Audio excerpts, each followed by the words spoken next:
What's going on, metalheads? Thank you all for tuning in to this week's episode of the Metal Forge. My name is Mark Jackson, and I am your host.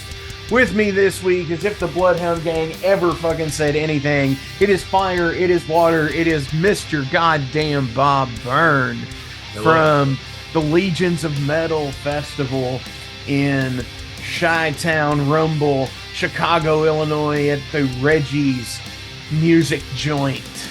Dude, this has been a long time coming. We've talked about this for like the last couple of years. It's like, we need to get this doing. We need to get this doing. And it's like, shit just fucking like continually just does the thing and the stuff. And, you know, we're all like we're all in the same like tornado, I guess. Exactly. Dude, how are you, Bob? Not bad, not bad. It's been busy. It's been a crazy few weeks. So, and that's like it's coming up. So it's like, we're like 5 weeks away. 5 weeks away. So it's like now it's all the small things popping up. And, you know, things you go, oh yeah, I gotta do that.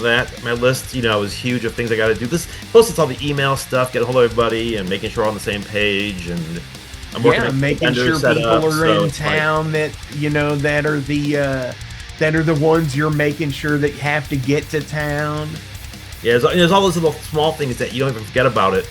Because I've had some friends who like, oh, I want to do a fest. You know, they think it's just you book a band that's easy to do, but all of a sudden they're like, man, there's so much other side work to do that, you know, your mornings are just emails and emails, instant messages, and, you know, so it's never a day goes by where there's something I'm not doing on the show. Definitely. And then Shane has it worse because Shane, my partner, he handles the higher end band, so he's got all the contracts and the flight stuff to deal with, so... Yeah, and the riders, the social media side stuff. He does the higher end stuff, so he's got a lot of the bigger stress. You know, and honestly, that is one of the things that, like, when people ask you, this is the 8th year for Legions of Metal, and, you know, continually, you know, you've brought it every year. The bands that you've picked, the bands that have been on the shows, you know, for each in year where you can see where it's like those bands are doing the things then. And then it's like a good following to the history of the music scene. Oh, yeah. You know, because you definitely have your finger on the pulse of the scene. And that's a great thing. You're not going to survive if you don't. Sure. I'm sure you've seen like some of these smaller local kind of festivals, and you're looking at this like, well, there's, I hate to say filler, you know, and you're just like, well, do I want to go to this? So you have to make every slot count, and you got to keep an eye on every band that's up and coming, or who's reuniting, or even who's on tour around that time. So it's like, I mean, it's almost a full-time job just watching everything. Oh no, absolutely. Because I have a book at home where literally, if I'm online, I see, like, say I see you post a band saying, oh, this is a good album. I'll check a song out. I'm like, that goes in the book. You know, that kind of thing. So I just follow that kind of stuff. So I always tell people, post stuff online because people are watching all times. And if you like a band, share it because you never know. A lot of the bands I find, it's not me researching. It's somebody just posting a YouTube link or a Bandcamp link. And then there you go. Sure. And you know, and imagine back in the, and you know, you're what, early 50s? 54. 54. Okay. So you remember back in the day of doing stuff like this by tape trade, like where you would find out bands at a store, or, you know, you would go to a show and then there would be somebody opening for somebody and you would get like a business card or a dubbed cassette tape or a burnt CD or whatever. Yeah. And you know, with a little sticker on the cover of it, you know, that was just cheaply made or whatever. Or my favorite was a personal, what we did is we covered up all of the AOL logos with decals and stole the cases from the AOL, and so we had CD cases to put our stuff in. That's nice. And but you got to do it. Yeah, because that was just a fucking that was something that wasn't even needed anyways. You know, all those just flying First around. Might as well, free. yeah. You remember that shit? The Oh, first I free just did like it too the 10 other day minutes. because I was at work and someone was like, how fast is your internet? I'm like, I still use AOL dial-up. I go, we have 5 more disks to go through before we're done with the free No AOL. shit, right? Everyone was laughing, like, what? Dude, I still see people who have AOL email Yeah, addresses, and I I'm see like, it what the too. fuck? That's I still a didn't even know it thing. was still even like an actual usable account you can use that email anymore. I thought it was gone. No shit. And watch like some backlog of fucking like shit somewhere on the cloud of something. There's going to be those email addresses that we all had at AOL that are just still receiving fucking emails Oh, from. I'm sure. Just built up like just gigs of emails just backed up for years sitting on there. Yeah. And just all that data. And then we wonder how data breaches Yeah, happen and shit. it's true. But this is not about that entirely.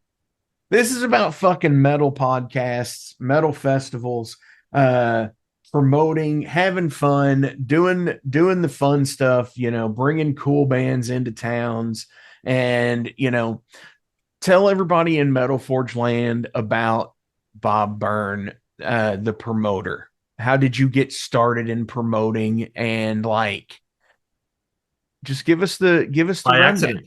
It was in the it's funny back yeah, it was about the Ragnarokkr Fest in Chicago, and this guy in Kentucky was doing it up there. And the first one, he was a guy, this is an average guy off the streets who just wanted to do a fest.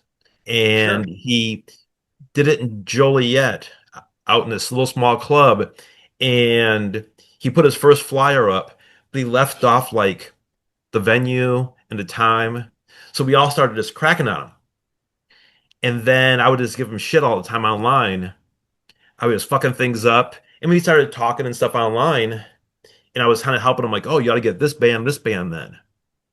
And then we kind of hit it off. And then the first year of the show, we started talking in person. And then we stayed in touch for the second year. And I was helping him out get some bands that I knew were good. I had a friend who was a label, Heaven and Hell Records, Jeremy Golden. And he was like, Yeah. and Blacksmith was reunited. And I'm like, well, dude, get Blacksmith. So I helped this guy get hold of Jeremy to get Blacksmith out here. And then the night of the pre-party, we went out there. I was hanging out with the guy who ran the show. His name is Mike Odin, and he's like, I don't have any drivers for the bands. He's like, can you help drive some bands around this weekend? I'm like, yeah, I have my car, no problem.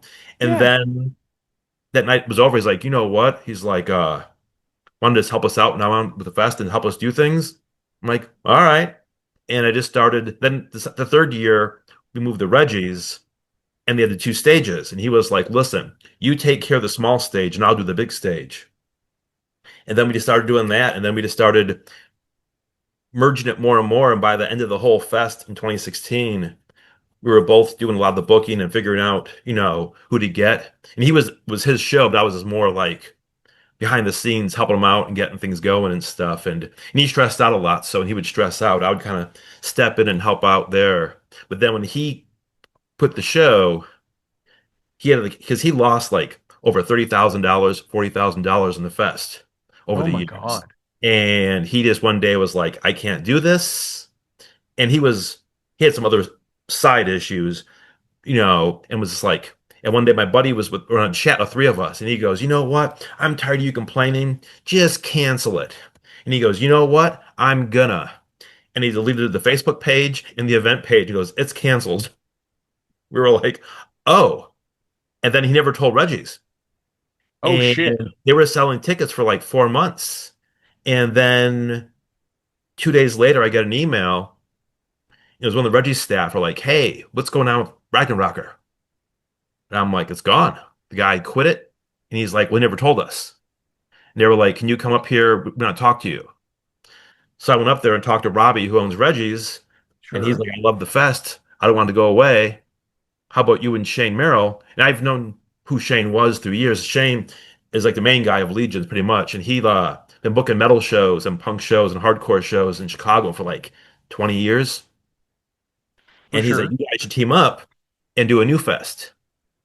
So we got Legions going. So it's like me, Shane, and Robbie and the venue of Reggie's all kind of teamed up to do that. So, and it's great. He's been working all the agents and bookers for over a decade, so he knows everybody.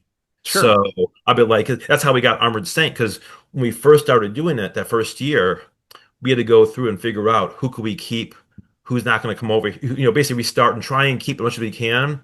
But he was like, "Want to get Armored Saint?" And I'm like, "We could do that," because they were like a band who I thought was out of our reach. And he's like, "Well, I know the Sure.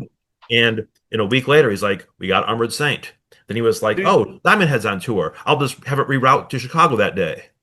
And I was like, "Holy smokes, this guy's like a magician." I'm like, dude, he's making all these hey. bands appear. Well, the So thing about it is they don't care. They don't care where they go as long as it's something cool and that they can that is like it and it pays. yeah, that's see what there's the keyword. It pays. You got the money, any band will play. Yeah. And honestly, and this is might be one of those trade secrets for the bookers kind of thing, but like, you know, there's always negotiation. Oh, yeah. And yeah, we've gotten bands that would have costed more. Like in Ragnarokkr 2014, we had Grim Reaper do the first US reunion show with Nick Sure. Bocott and everything, and people were going crazy. And Voltax from Mexico wanted to play the show, and we were like, we're already tapped out. And they were like, we'll play for a few $100. We just want to play with Grim Reaper. So a band that would have cost us a few grand ended up costing us pennies.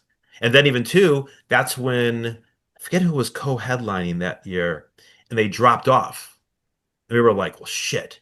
And we were like, you know what? Let's just push Voltax to co-headliner because they were hot at the time and it put on a great live show. And it did great. It was one of those things where it works out that way. So it's just crazy how it is. So you get, yeah, just get things out of sheer luck sometimes at a good price. And you can haggle. A lot of bands, too, a lot of the newer bands, they're more hungry. So they'll play for a cheaper thing or want to go this just to be on the fest. To go, I want to play with these bands. So they'll like put us on. With some of the headliner types, you have the fee you pay, and it's like, this is the set price, this is what you do, and there you go. Definitely. Yeah. No, and that's the thing, it's just like again, it determines on the placement, the personability, Yeah. the professionality, treating people with respect. I think that's the Oh, biggest thing. that's Shane. He's like, I call him the Captain America of the scene because he's just one of those guys who's just straight up honest, not scummy at all, never does anything sneaky. He's straightforward and be like, this is what we'll do, this is what you're gonna get. And if people try and push on him because he's being nice, then he's like, no, no, no. And he'll like, cut him off. But it's like he's like, I've learned so much from watching him go, do things that I'm just like, holy smokes. It's just yeah. And one of those guys everyone respects because he's just straight up. Sure. It's like, And I think you have to be, if you yeah. don't, then people see through it. Oh, yeah, if And you're like lying and look how many festivals or even like shows or promoters you see across the states that come and go, or like you see their stuff fall apart. And it's all, yeah, if you're lying and doing things weird or scummy, it's gonna all blow up in your face one day. sure. And it's a small scene. As big as it is, everyone knows each other kind of, or someone knows somebody this way, and it's like, oh yeah. And everyone just. Oh yeah, absolutely. And that's some of the most interesting things. So you accidentally got into it. You then everything kind of blew up in your face.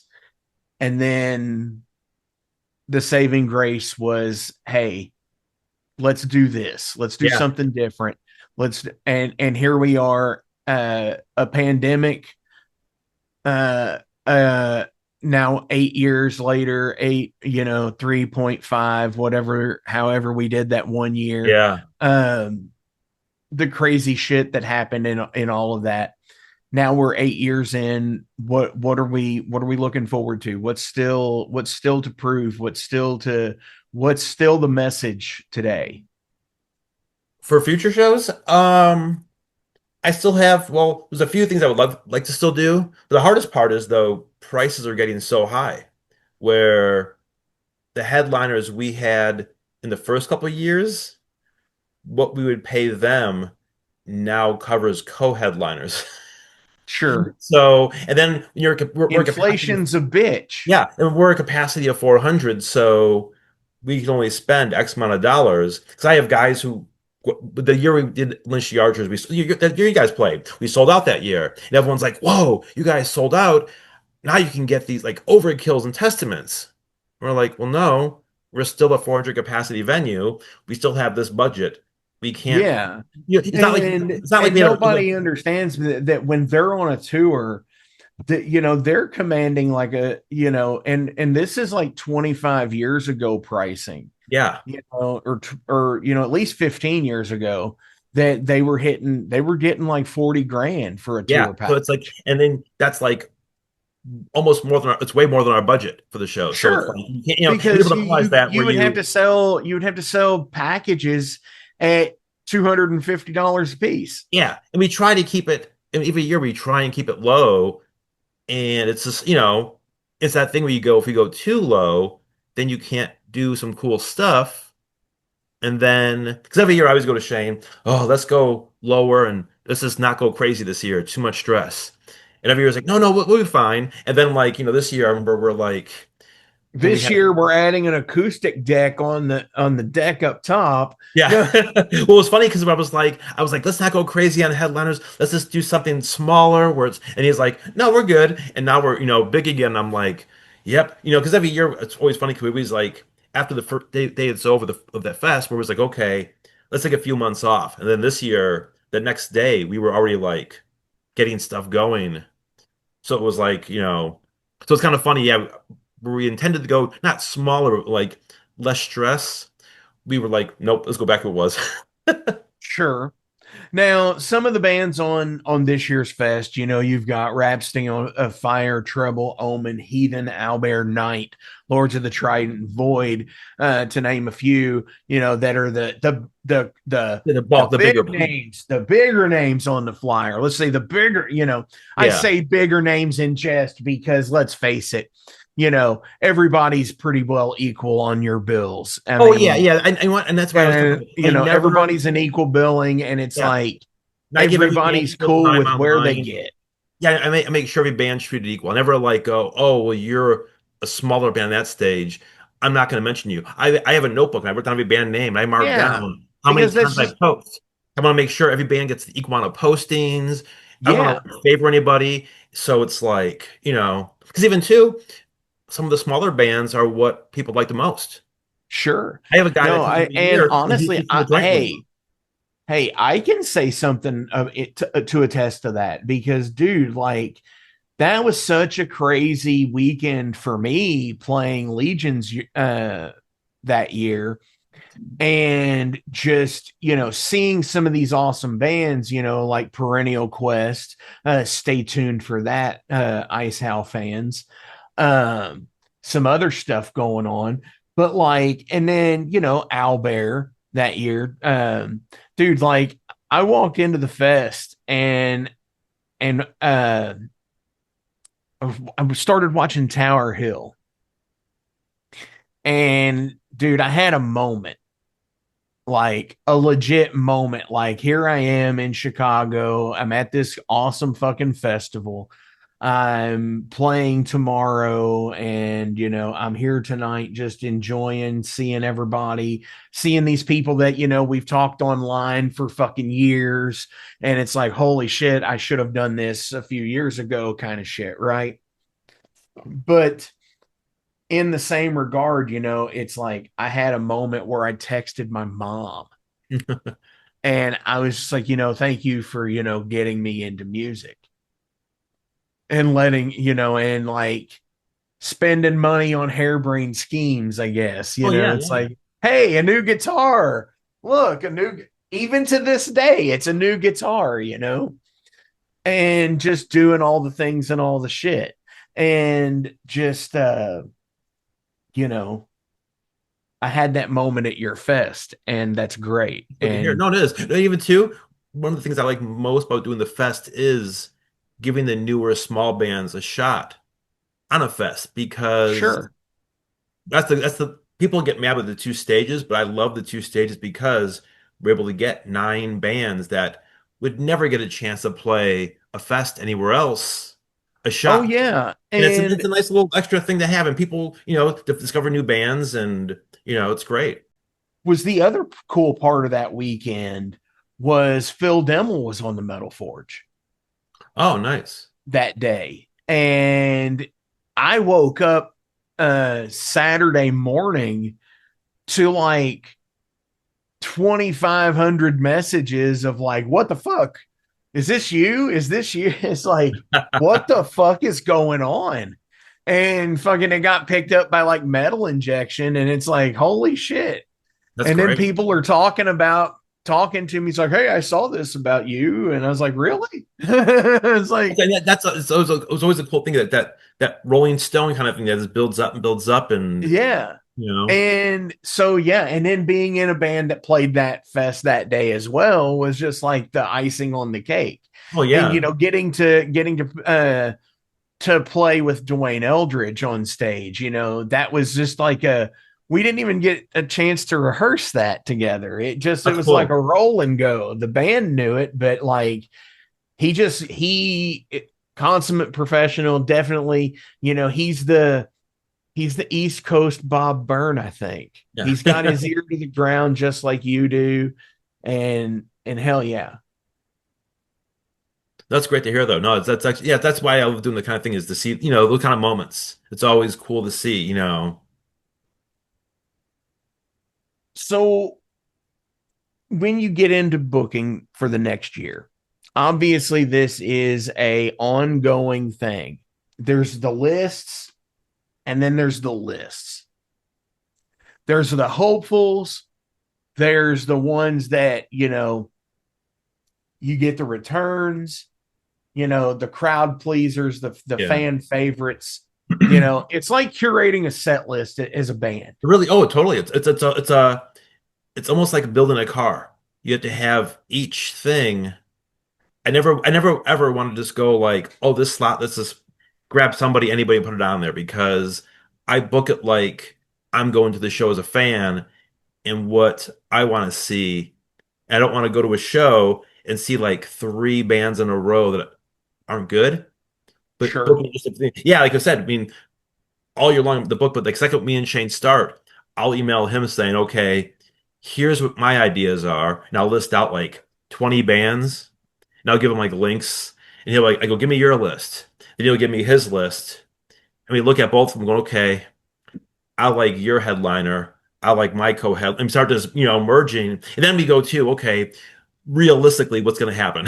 Because Sure. there's always those wish list bands, and I always reach out to them, and we're like, is this going to happen? And then it's like, I had a band this year I was talking to for like 3 months to reunite, and then it just fell apart.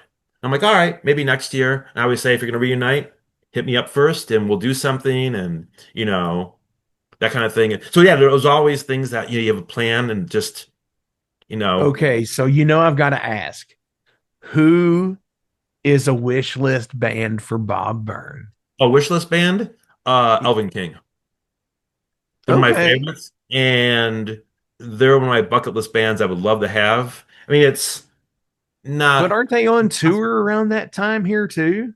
they're here in September, but I was talking Okay. to uh for Seven Spires, their the merch guy who was there, who's also a booking agent. We were talking, and he was telling me about the band and how they can only do shows a certain amount of times because they all have like career jobs. Sure. And it's really hard, even with the visas and stuff. I mean, it's a huge nightmare. I mean, we got lucky with Rhapsody because they had active visas, so that was how we Yeah. pulled it off. There was no way we were going to drop all that money and risk them not coming over. We're like, well, because even to this year when we started booking, I'm like, we need power metal because those fans are dedicated, and a lot of the old people who come for the classic bands just don't go to shows anymore. Yeah. So we had to mix it up. Some people got upset, like, "Oh, you're losing track of what you were," and it's like, no, we're growing. We have to like merge Yeah. other I genres. It's more fun. mean, hey, if people are there and people show up, that's the only thing that matters, Yeah, because and that people, was the thing. I mean, we were booking mostly a lot of the old school bands in this, and the first year we did really good. The second year, half our lineup was old bands, and we barely had 200 people there. Sure. I mean, we had no people were in. I was like, well, okay. And the third year, we did a good mix, and people came out. And then after the COVID whole mess, it was kind of hard to get things back on track. But I've always been I was more of a power metal guy more than a classic metal guy. So it was great to kind of merge, both in there. So we're trying to do that. So yeah, but it was like, and I asked Shane, I'm like, well, we've done the two biggest North American power metal bands. What's left? And I never even thought about getting a European band. He was like, oh, if they have visas, it'll be easy. And he gave me a list of bands that were through his agent, the agency knew who was available. He's like, which one do you It was want? active to go. Yeah. Yeah. And I was like, we can get these bands? I'm like, this is great. So it's yeah, so it is that thing of just that luck of the draw and just and then he said then even with the newer bands, like with like Ice Howl and stuff, I heard somebody posted a link and then I liked the song and I hit up Jason right away and was like, hey, I'm like, when I start doing 2024, hit me up. And that was like, so it's and like I said, even too a lot of even some of the smaller bands, it's harder for them to travel just because it's expensive. So Sure. those bands you think are a sure thing, they got to turn you down. And Absolutely. it stinks for both. It stinks because I like to give people a chance, and I understand too how it's expensive. So I understand when someone's like, ah, because a couple bands I ask every year, I'm like, hey, and they're like, we just can't afford it. I'm like, all right, no worries. I'm not gonna be angry because I know it's not cheap. Yeah, for sure. No, there's bands that I hit up all the time, and I'm like, hey, even like there's bands that I hit up that are like in the local area that like have like a prime spot. Like, hey, I'm going to be doing a show there. Is this a possibility that you all could do it? No, we're kind of all spread out around that See, and time. that's Like, well, that's the new darn. thing too. That's like the new trend with bands. Everybody's spread out. Yeah. So you'll go to a band, hey, want to play? And they're like, well, we have a guy here, person there, that person's there, and it's impossible. And and I had one band I was gonna have on the main stage this year, and they've never played a show before. And Wow. they were more of a studio band again, like almost Bear was. And Yeah. they were like, you know what? We don't have enough time to rehearse and get a actual live drummer. They were like, if you would have asked us 2 months ago, we could have pulled it off, I think. And I was like, hey, I'm like, if we do it next year, I'll keep you in mind and hit you up right away so we can get this rolling. Yeah. Or just sit there and say, hey, there's always the possibility of next year. Maybe Yeah. you can get this rolling now. Yeah. And I always tell people that. I'm like, don't wait this and this because But I'm like, I want the exclusive right for the first live appearance. and I tell people that too. I'll be like, hey, don't be stupid and then play like four local shows and then ruin it. That was like when we had Cerebus the first year. They did their Mm-hmm. reunion. And Jeremy from Heaven and Hell Records was putting it all together, and he was like, "Do you want Cerebus reunion?" And I love Cerebus, and I was like, "Holy smokes!" And we both said to him, the band, we're like, because they were like not in touch with the current scene. We're like, "Do not post any live videos of rehearsals. Don't play any shows. Legions is your first show." And we told them, "Don't do this, don't do this." And they did one little live thing with a 10-second little clip of them playing so you can hear the vocals, how good it was. It was a nice little teaser. But we said, Sure. don't be dumb and like, you'll see bands who will like do that. They'll come out and they're like, Post a whole fucking song. Yeah. yeah, and you're just like, well, now no one's, people saw it, and then, then the online critics come out and they're, oh, this isn't the same, and they, shit it on it and stuff. So it was, Yep. so when they make them on stage, everyone was all excited to see how it was, and it was great, and everyone was just blown away. So if you open that curtain up too soon, it can mess things up. No, And absolutely. there's even a couple bands that Even if you do it way too early, that too.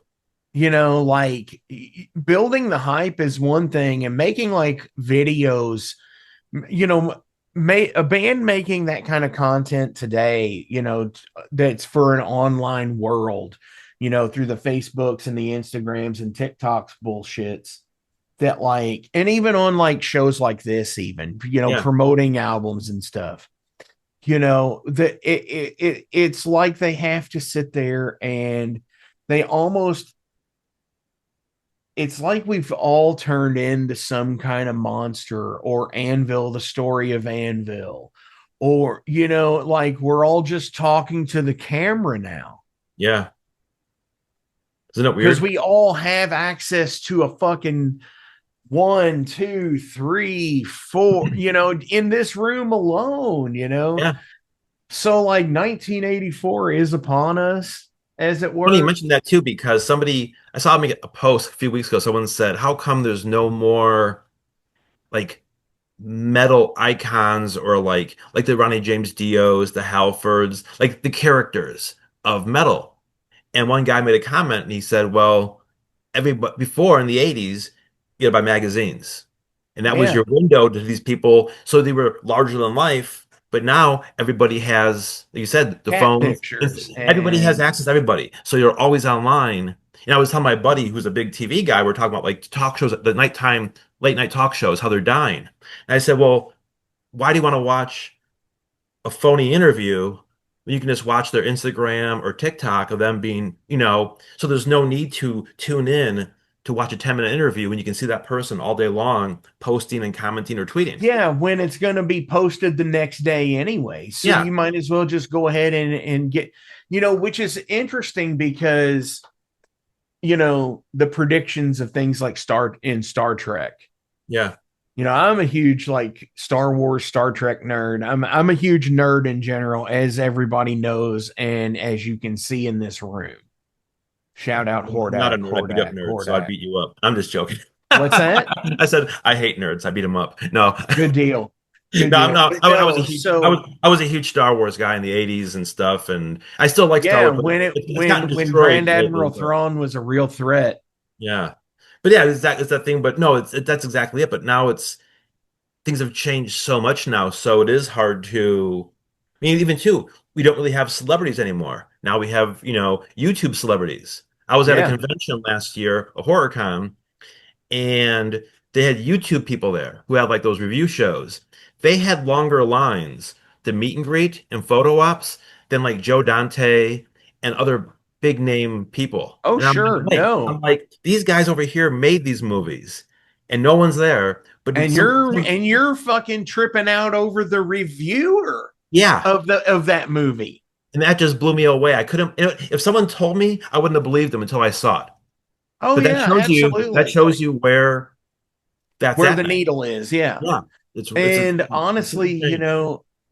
in so I saw a clip where um and I've seen this episode of The Next Generation, and it's where these people, I believe they're cryogenically frozen, and they get brought back, and they're aboard the Enterprise, and some shit talk some shit said, and he's like, oh, I want to watch the old TV and see what the Giants are doing, and he's like this real redneck voice or Yeah. whatever, and Riker's like, TV, and Data says, he's like, I think he means television. He's like, that media hasn't been consumed since around 2040. Damn. And here we are in 2026, and late shows and regular television programs that that you or I knew, or even our parents knew, that, in like the 50s and the 40s and the 60s and 70s and shit, is no longer there. Yeah. Yeah. I mean, look at network TV. I work in television broadcast as my career, and it's completely changing and dying. And,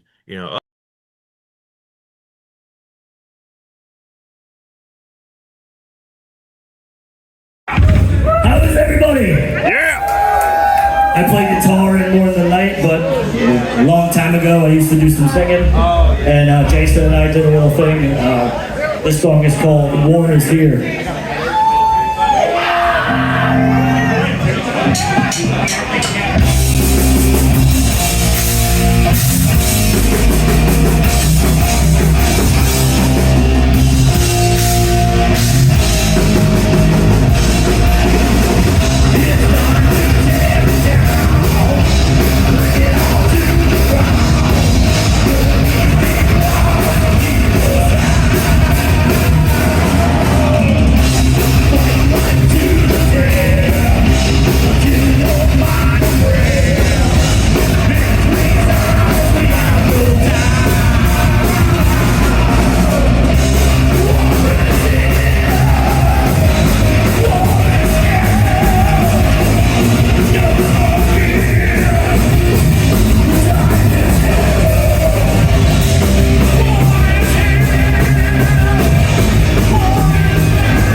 Uh-oh, someone's coming.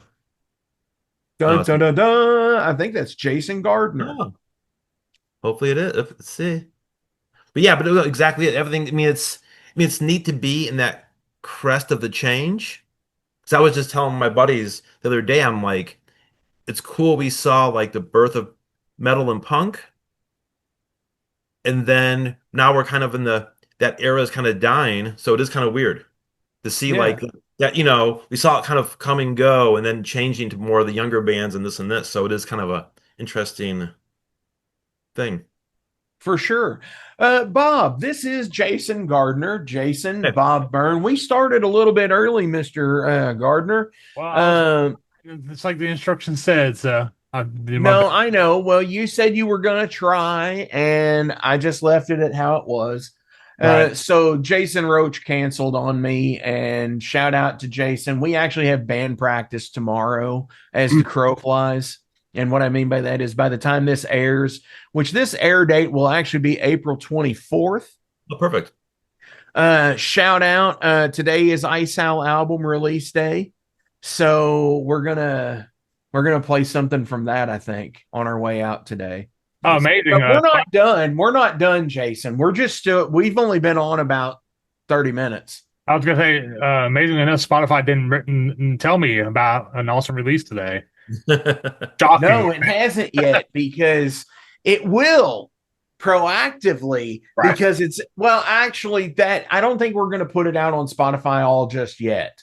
We I did. think because what I think we're going to do is stagger the actual release of it.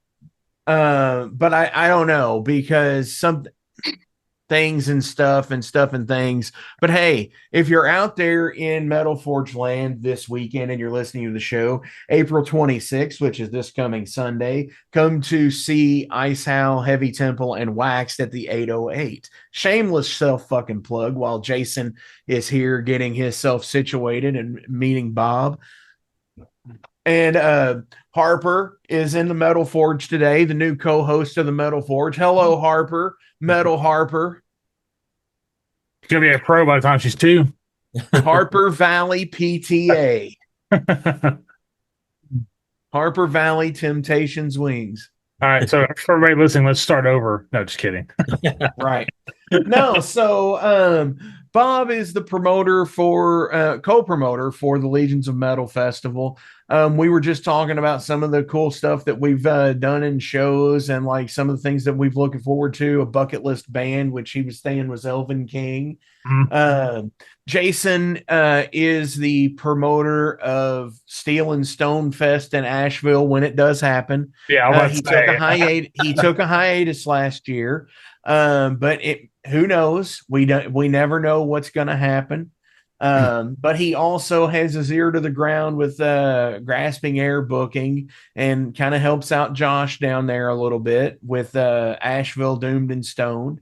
Nice. He's our in for the promotion of that festival here on the Metal Forge as well. So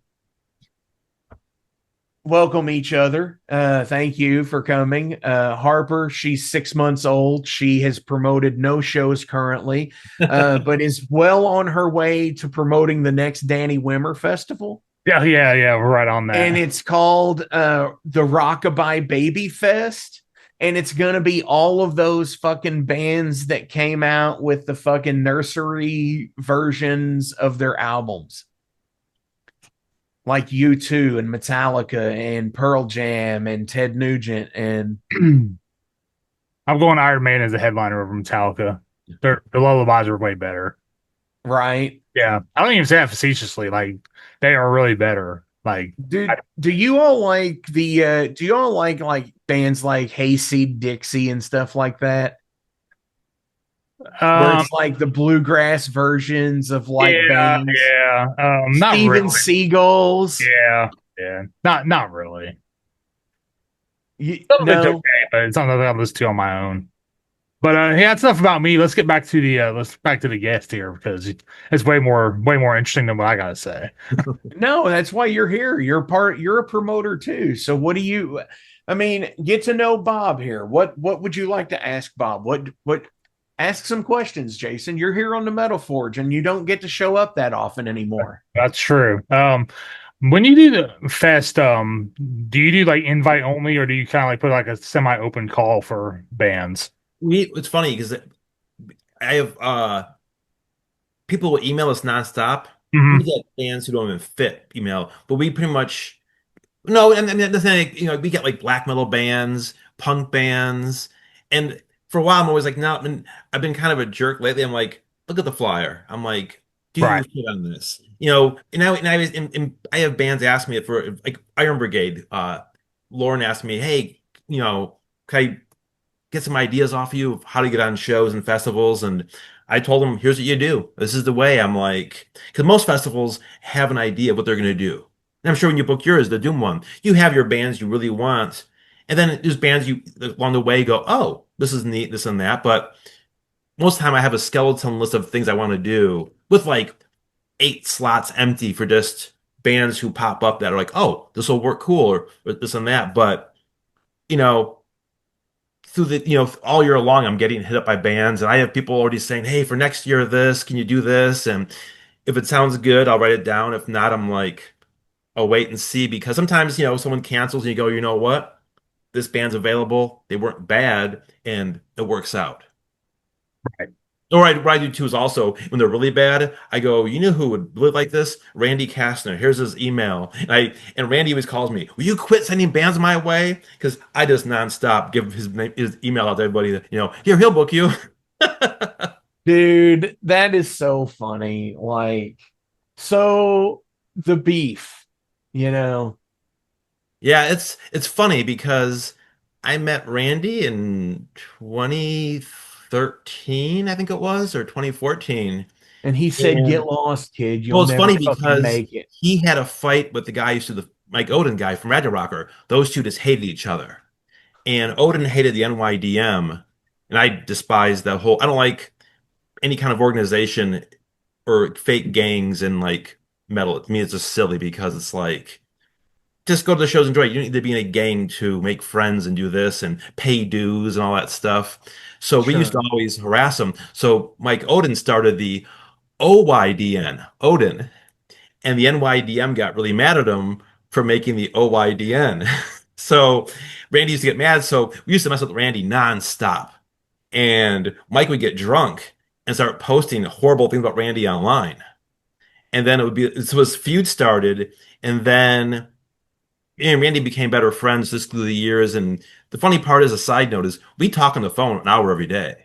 And we literally talk nonstop and message each other and stuff things. Sure. And so what we'll do is like he'll call me, we'll talk, and even then he just sometimes is how he is online.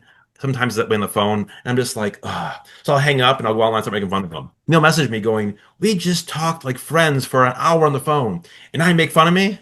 I'm like, "Yeah." I'm like, I make fun of all my friends. I'm like, if I don't make fun of you or harass you, I probably don't like you. So it's that thing where if I don't like bust your chops and stuff, it's like, and Randy is just, he's a good person, but as you've seen online, makes a lot of dumb statements, and he's one of those guys who always has to say something. That's like, Randy, you don't always, that's why I always make fun of him, because you don't always got to say something. Or I'll tell him something in private going, hey, I heard this about this band. Don't say anything. And then an hour later is online posting or commenting. And I'm like, dude, what are you doing? Like when I booked Wanted this year, I told him, hey, we're booking Wanted.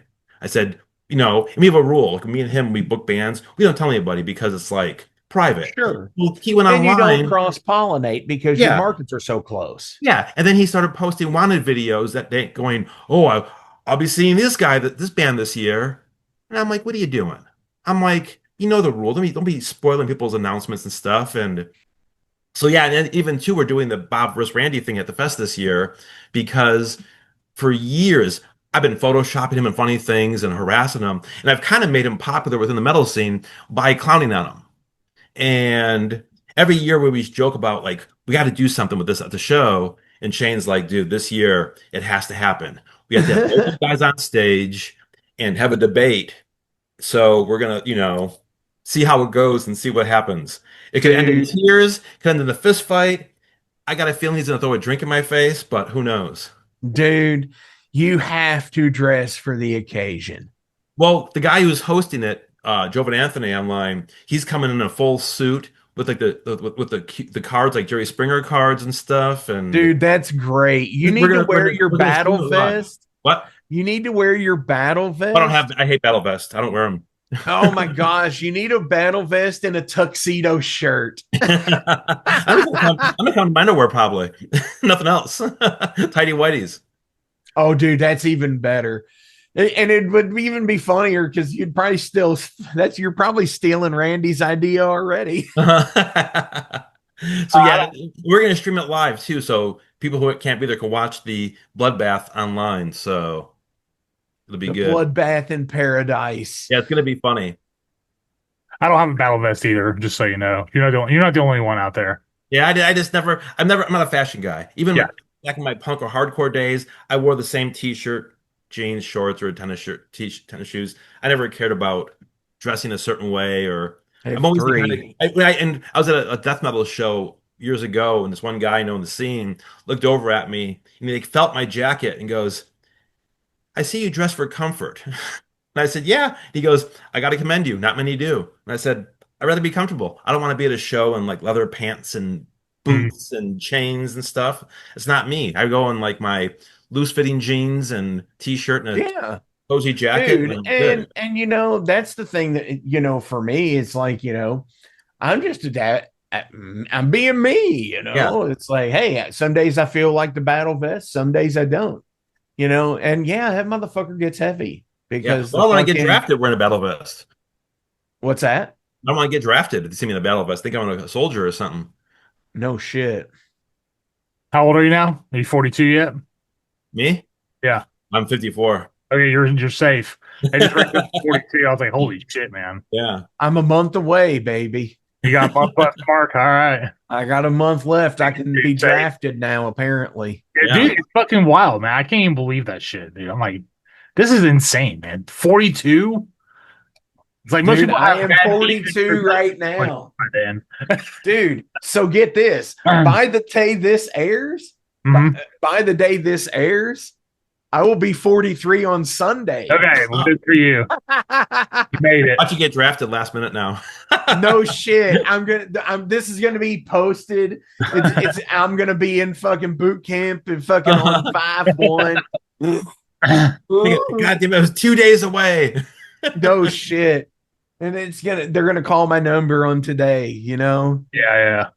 Forcibly. Yeah. You know, sorry, I got a text. Oh. It was Randy asking where the fuck I was. No, it wasn't. No, and it's fun to have stuff like that and to have you know, a camaraderie and, you know, just somebody to bounce ideas off of and to sit there and say, you know, what would be really cool is to do something like this. You know, hey, you should do that. Well, and then what, you know, for me, most of my goofy shit has basically been one of the deals where it was just like I did it as a fucking joke or a dare. Yeah. You know, and it's just like, you know what? Well, fuck this. I'm gonna fucking laugh it off hey, at least I fucking shot the shot, you know. Yeah. If I never get a fucking email back, it's whatever, you know, or I don't get a message back or holy shit, this all of a sudden becomes real and now we're going to do it. Yeah. And you got to take that step. No, you do. Well, that's the thing. If you don't try, nothing's going to happen. I always say take the risk because if not, you're just going to be sitting at home and the worst thing that happens, someone says no to you. Yeah. Or the worst. Well, I say, yeah, the worst thing is somebody says no. Or the worst thing is nobody shows up. That too. That's another thing too, where you're just like, you know. But it's funny. One question you mentioned before about what you were saying about, you know, how we get bands and this and that. One of the things I was going to tell you, one thing I was going to say, that anybody is a band who wants to play a festival, the worst thing to do, and it happens every year, is when say someone cancels, is to tell all your friends to post on the page, oh, suggest our band. And then you have 80 friends who aren't coming to the fest saying, oh, you should book this band. And then it's the most I get why people do it, but it's the worst thing ever. Last Yep. year, when Heathen dropped last year, I posted saying, "Hey, Heathen dropped. We have ideas, so give us a few days and get things set up and announce." This band out of like Iowa, like they were called like Saint Halloween or Saint October or something, and they must have been following the page, and they told all their friends to message and flood the page, thinking that I would go, "Whoa, 80 people suggested them. I got to book them because they're going to sell the venue out." And everyone started clowning on the band, and it backfired. And then the singer messaged me saying, "I can't believe we messed up this bad. We're so sorry for doing this." And I'm like, "Yeah, it looked bad." I go, "Everyone thinks you're a joke now because of this." And then last week when I announced Glyph canceling, I even said in the post, "We are replacing the band with an equal drawing band, so that's it." And all these bands who are like, brand new or just have a demo, we're already posting, will fill in. And then bands who are just new or not at that level yet were messaging me. And then two bands on Instagram did that. They had all their friends come on there. I made a post. And usually I get like 30 reacts on Instagram for the fest. We had like over 100 in like 20 minutes. And I'm like, what the heck? And I looked and it was people going, book this band, book this band. It was the same two bands. So I started commenting saying, if you buy a ticket today, we will. And then one of the band members saw that comment and messaged me saying, "I'm so, so sorry. Please don't, blacklist us or ban us from the show. We want to play your show, blah, blah, blah." And we talked for a while, and it was funny. It was a band that actually was on my list for that year, but it didn't work out for me having them that year. So I said the next year, but I said, normally I'd blacklist you, but I said, I like your band and you realize what you did.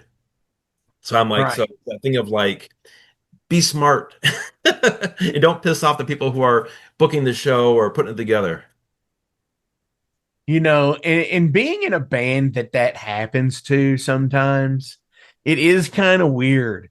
Like, when you get like suggestion like from other people and you're just like, oh wow, that's like, and especially if it comes unprompted. Yeah.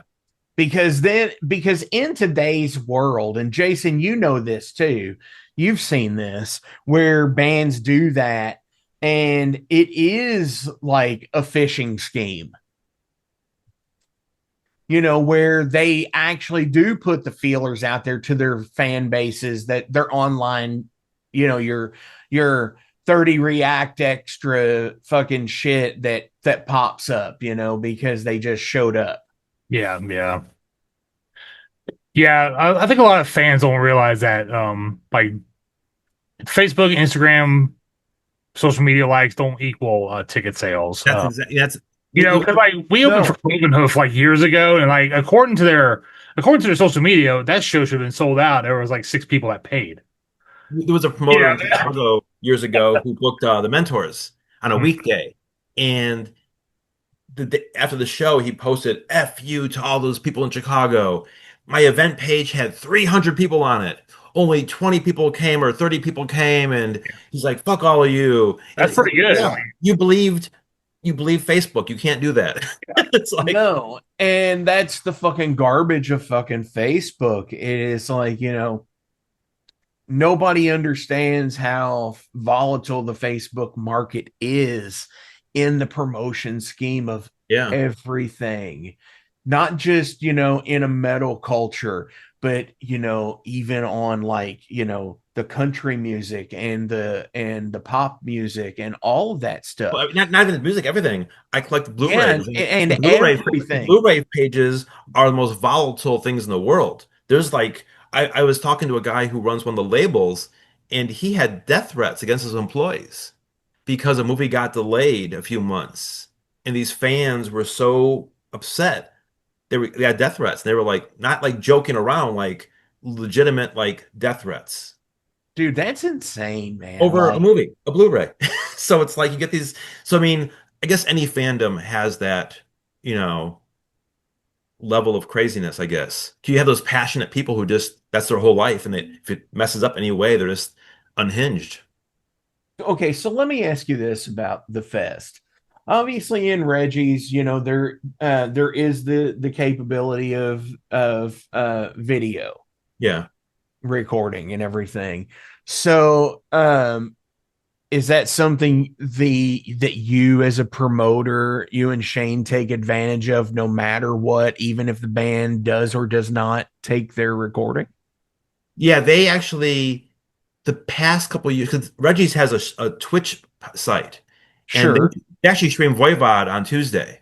So I watched part of the show up in Wisconsin here, and Okay. so they do. They always they always have to have permission from the bands, and even like this, I think the past 2 years, they ask each band like, "Hey, do you want to be on the stream?"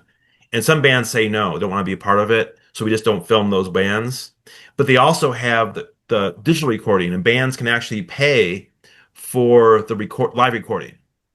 Sure. So some bands actually, were like, yeah, we want the recording. We're playing the show. Let's just get this and stuff. So that's another option too. But yeah, I think they record all the whole fest and stuff. I don't know if they That's do it at awesome. all, but it's kind of neat. It's always archived. But even too, like I think last year and the year you guys played in 2024, the main stage was streamed is on YouTube, and last year both stages were streamed. So I think you can watch almost any set on YouTube right now. Dude, that's awesome. Yeah, it's a nice little extra little thing. And it's a 3 camera setup. It's not like one little camera. It goes from like the drummer to the wide shot, the close up. So it's professionally done. It's not just like Sure. I used to videotape shows back in the 90s, and I just one camcorder, one thing. I just sat there filming the show. So it was, a 1 camera setup. Now you have like multiple Dude, do you cameras. please tell me you still have this content? Yeah. Oh, I have all my VHS. My first show I taped was Green Day back in '92 in a small venue, and I interviewed them, which VH1 used for Behind the Music, actually. No shit. What? And I had no clue. My friend called me and goes, "Turn on VH1 right now." And I flipped it on, and my interview with Green Day was actually on VH1. And you're probably not credited, are you? No, they actually did. One thing, Holy shit. they were actually really cool people, those guys. They when they did when I taped them, I would make sure every band I was videotaped, I always gave them copies. And the following tour, I saw them again. They were like, "Oh, you're the only guy in the country who taped us and actually mailed us copies." And Dude, then one of my friends and was at that's a what it's party. about. Yeah, and one of my friends was at a party at their house and said your videos played the whole night. He goes, they were obsessed because I gave them extra stuff, other shows I had on tape. I was a big tape trader with live videos back in the '90s, so and they were, they loved all the tapes I gave them and stuff. So it was one of those cool things that to Dude, see. that's awesome. Like I need to come to Chicago now, and like we need to fucking hang out for like a fucking weekend, and we're gonna go through some of these fucking tapes from the fucking 90s and the Live evidence, fucking it's crazy. and all of this shit, and fucking we're gonna like fucking do you have this like art, you got it archived on VHS, have you done digital transfers? I've been I'll tell you, I'm the laziest person in the world. Like the laziest. Every year I'm like, I am I gotta fucking digitize it. game. Sign me the fuck up. We will put it on the Flamekeeper network. We will fucking I have one guy shit. who every month he messages me, dude, I will digitize everything, but I don't like let my tapes out of my room because I had a guy. I get it. I used to do a video zine in the '90s, a punk zine, and I'd interview bands and some live footage. And this label did a DVD of it, and the guy who digitized and edited it took me 3 years to get my tapes back. And I was hounding him and hounding him because it was like these were prized possessions for me. There were like a lot of rare shows, Sure. and I was like, okay, I'm never letting anybody else take these tapes. And I have a video background, just lazy to get it all set up and digitize it. Because I have literally hundreds. I think I've taped at least over 200 shows in like a Dude, 5 year period. we will make fucking time for this. I am fucking game to do this. I am willing to go down that road. Yeah, That exactly. People shit saying like is people were saying fucking like I'll king do to everyone's me. saying like do a YouTube channel because I have all this and a lot of my videos are on YouTube. I used to tape trade, so I'll go on there and type in like Chicago Fireside Bowl, and after that stuff is all my videos. It's like eighth generation, but I have like the master tapes and stuff. And Dude, we could fucking 4K resto this. Fucking like Hell yeah, man. Fucking do fucking behind the scenes fucking like director commentary. Well, we actually had a guy come to the Ragnarokkr Fest one year and filmed everything, and then he completely like just bottomed out and vanished and never gave the footage. And we were bummed because our goal was every year the fest to film a lot of stuff and do like a DVD or just do like a Sure. behind the scene video for YouTube to say, oh yeah, here's what was going on and show some live footage, but more the hanging out up in the buffet room or outside there and stuff. And that's what I like. So I was like seeing like stuff in the background and stuff. And That right there, Jason. Hanging out in the buffet room. Holy shit. I tell people catering to the bands, that's a dude. ticket. That's a ticket to buy. I tell people get the VIP. It's worth every dollar, man, because the food is great. The food is amazing. And like, dude, the wings that year were so fucking, oh my God. And honestly, I don't tell the bands that's coming until the day of the show. I always like to surprise them. Yeah, it was a fucking well-warranted sandwich or a surprise. frozen pizza we're gonna get for food, and it's like, no, you're getting a full meal. Now to submit my band so we can eat. Yeah. Yeah. No, people are like, and it's like, it's funny because people are just like, oh my God. And it's like, I tell people they buy their ticket, I'm like, spend the extra $30-$40 for the VIP because instead of waiting at the restaurant and missing bands, you can just run upstairs between bands, get a plate of wings or a hot dog and something and go back down and come back up again and eat. And it's endless. Yeah. And like, it's just like the lounge of the show. Yeah. There's couches and stuff. You can just sit there and just you can get your sticks and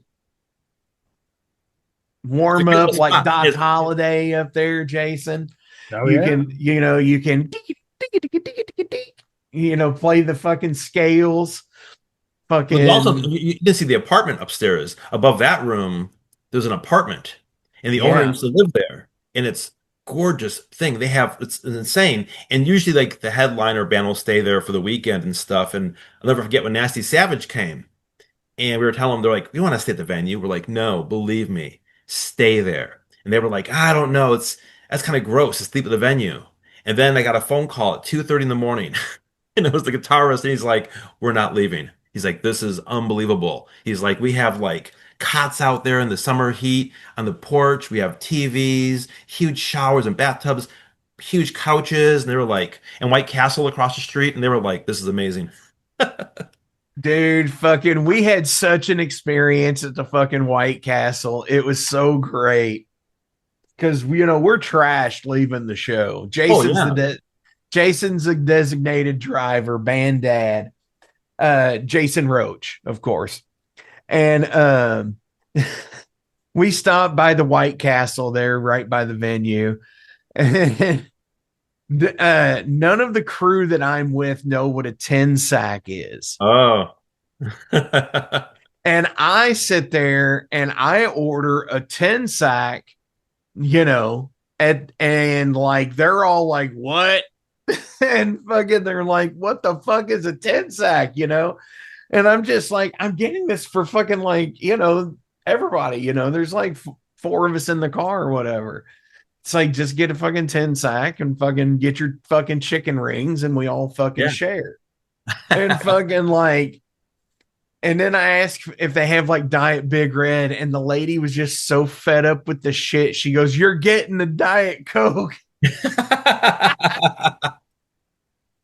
And fucking just goes, and then goes, pull around. As soon as she said it, she was just fucking done. That's funny. No, it's a great little extra thing there. Yeah, I always go over there. I always find like a 20-minute window where I can go over the White Castle on Saturday during the show and just like sit down where it's quiet for a bit, scarf down some burgers, and then, go back.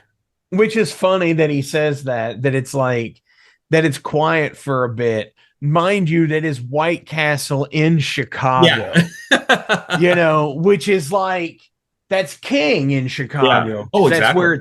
That's where it's from, and then you get the fucking, so it's like where it's quiet and you're versus the metal show. Yeah.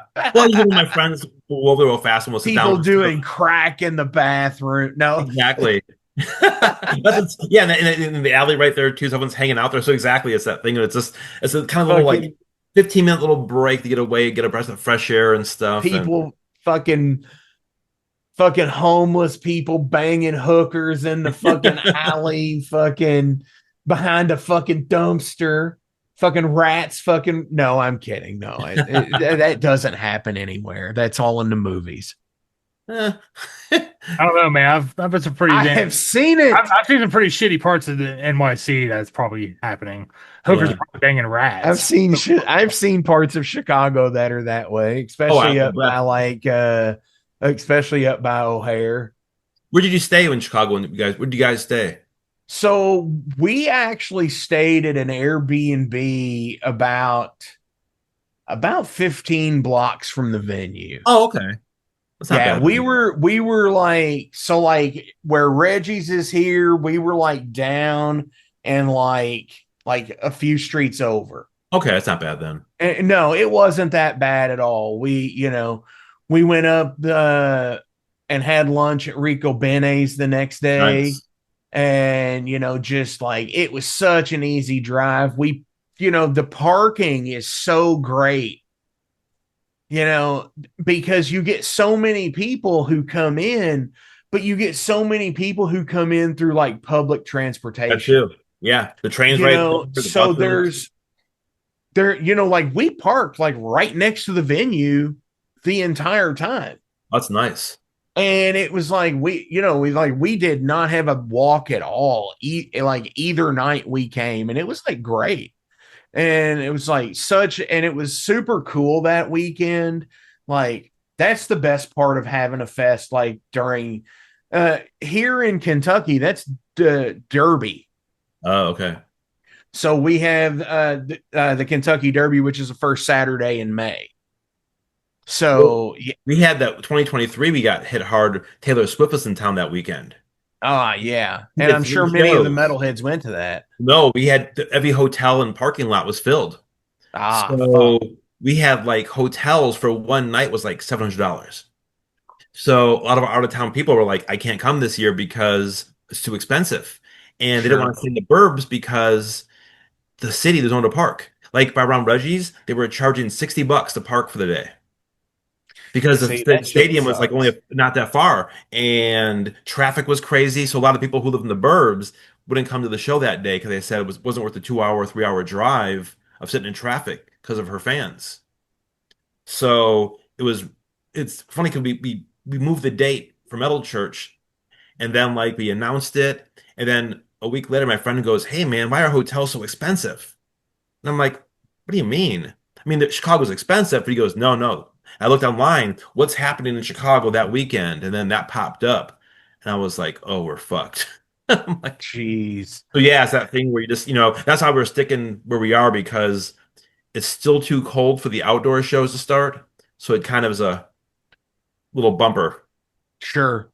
And honestly, I think that's what's going to get Doomed and Stoned on the map is when she's going to play it next year. Right, Jason? Well, even Randy, he has. We already got our booked. The weekend he picked is Iron Maiden in Minnesota that same weekend. And they're playing it Louder Than Life in Louisville on Thursday. Yeah. Which it's their first time in Louisville in like 43 years. Damn. So and then he has Riot Fest going against him too, which is a huge fest in Chicago that everyone goes to. Even people who aren't into like a lot of those bands just go to hang out and drink. So it's like, I mean, that's what I would say too. Whatever you do, someone's going to drop something big on you the same weekend. I mean, even for Legions, we have, there's some Bloodywood. They're like a Middle Eastern folk power metal hip hop band. And everyone got all excited when that was booked. And there was something happening in Wisconsin. Jeff Tate's playing both days in Wisconsin. So it's like, there's always something happening. Jason, you know what time it is? I do. Burger time? Peanut butter jelly? No. It's time to find out. It's time to find out who was the best band that you booked on the 2019 edition. There's only one right answer. in my opinion. Twisted Tower Dire. Well, that's second. I was gonna say Children of the Reptile. Actually, shout out Ozzy. They were great. Ozzy. Are they still around? Are they? Oh yeah. Yes. Yes. Yep. Yes. I had them for my fest, which they didn't actually play because they broke two of them broke down Ooh. when I had Twisted Tower on. Was the I guess that was And the last one I that played. was the one that Overload played. Yeah, that one. 20, what, 24? Yeah, we said if I could have a band every year, it'd be Twisted Tower Dire. I could book every year. I just love those guys. Yeah, they're awesome. Yeah, they're great. Like, and I always call them the hidden. Dave I think was they're the on band here that and should be way larger and more, known. Yeah, we've told them many times. We told everybody else about them too. But yeah, they were awesome. Like I said, that was probably one of my better bookings for a headliner. So for sure. But yeah, I was going through your Posters and stuff. the alumni and seeing how many I knew. This 2019 one's a pretty good one. Yeah, that was a crazy one. That was Paladin was on there because Reptile, Twisted Tower, Eternal Champion. So that's good. Some good ones on there. Yeah, it was nuts. Yeah, it was funny during Eternal Champion, there was some guy who was just there for Earth on goal, and he was heckling uh Eternal Champion. Mhm. And Jason, I missed it. I was out of the room when it happened. Jason like grabbed down and picked up the guy and picked him up in the air because he's a big bodybuilder. And the guy was like, "Oh shit." Even better than, in my opinion, for Eternal Champion is the prize. There's, I guess it'd be their side project, Summerlands or Summer. Okay, yeah. I don't know how to pronounce it. I Yeah. actually prefer that one better, but I know a lot of those guys are in the same. Yeah, I think it's the same band, but just the singers changed for Summerlands. They have the guy from Yeah. can't remember. I'm terrible with names. Brandon, I You think. know, and that's been an interview that's been in the making for like a couple of years now. We just never get on to it. Like, just like with Bob here, we've been talking for doing this for like the last couple of years, and we've just never done it. You know, I kind of wish Randy just I should have given him the link and not told anybody, but he probably wouldn't have shown up anyways. Yeah. You know, because he's like a deadbeat He likes to dad. sit in the swamps of Milwaukee and just lurk in the water and just creep. Dude, like I don't know. Like, I imagine like Randy is like the species that came out of the water. He still hasn't evolved. He's still like that Cro-Magnon man, kind Yeah. of in between there. A real culture vulture. It's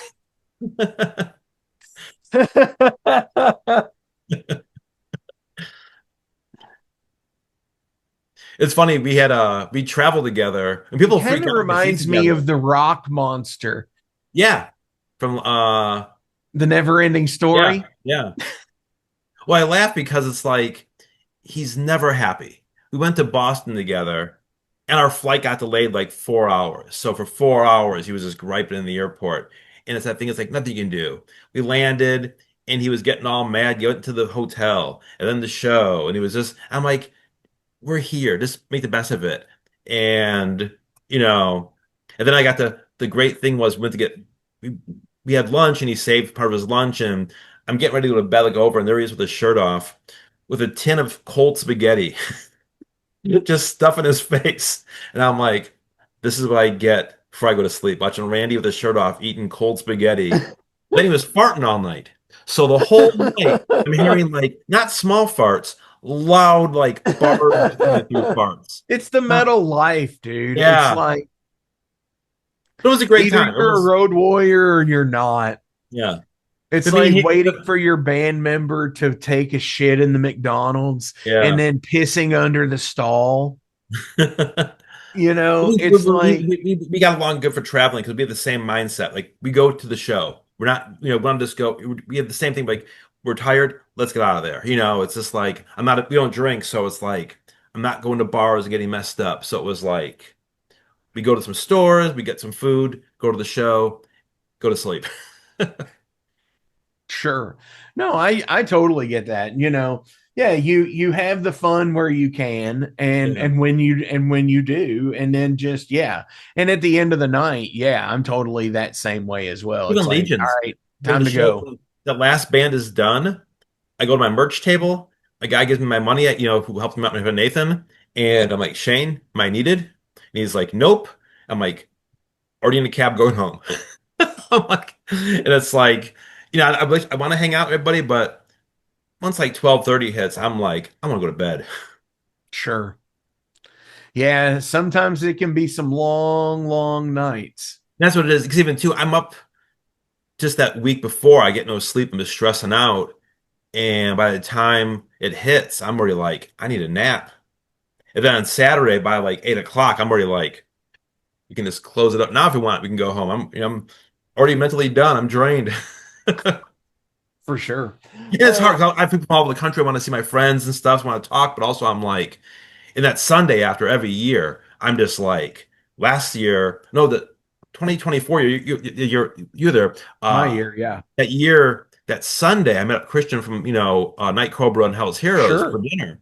We went out, and after we were done, I took the bus home, and I fell asleep on the bus, and I missed my stop, and I was like, oh my God, and I had to walk like 8 blocks to get home, and I started like blacking out. And Holy I'm shit, like, dude. I have to get my house fast. And I got home and just fell on the couch and just crashed. It was like my body was like, you're done. This is it. It's over. So it was kind of scary.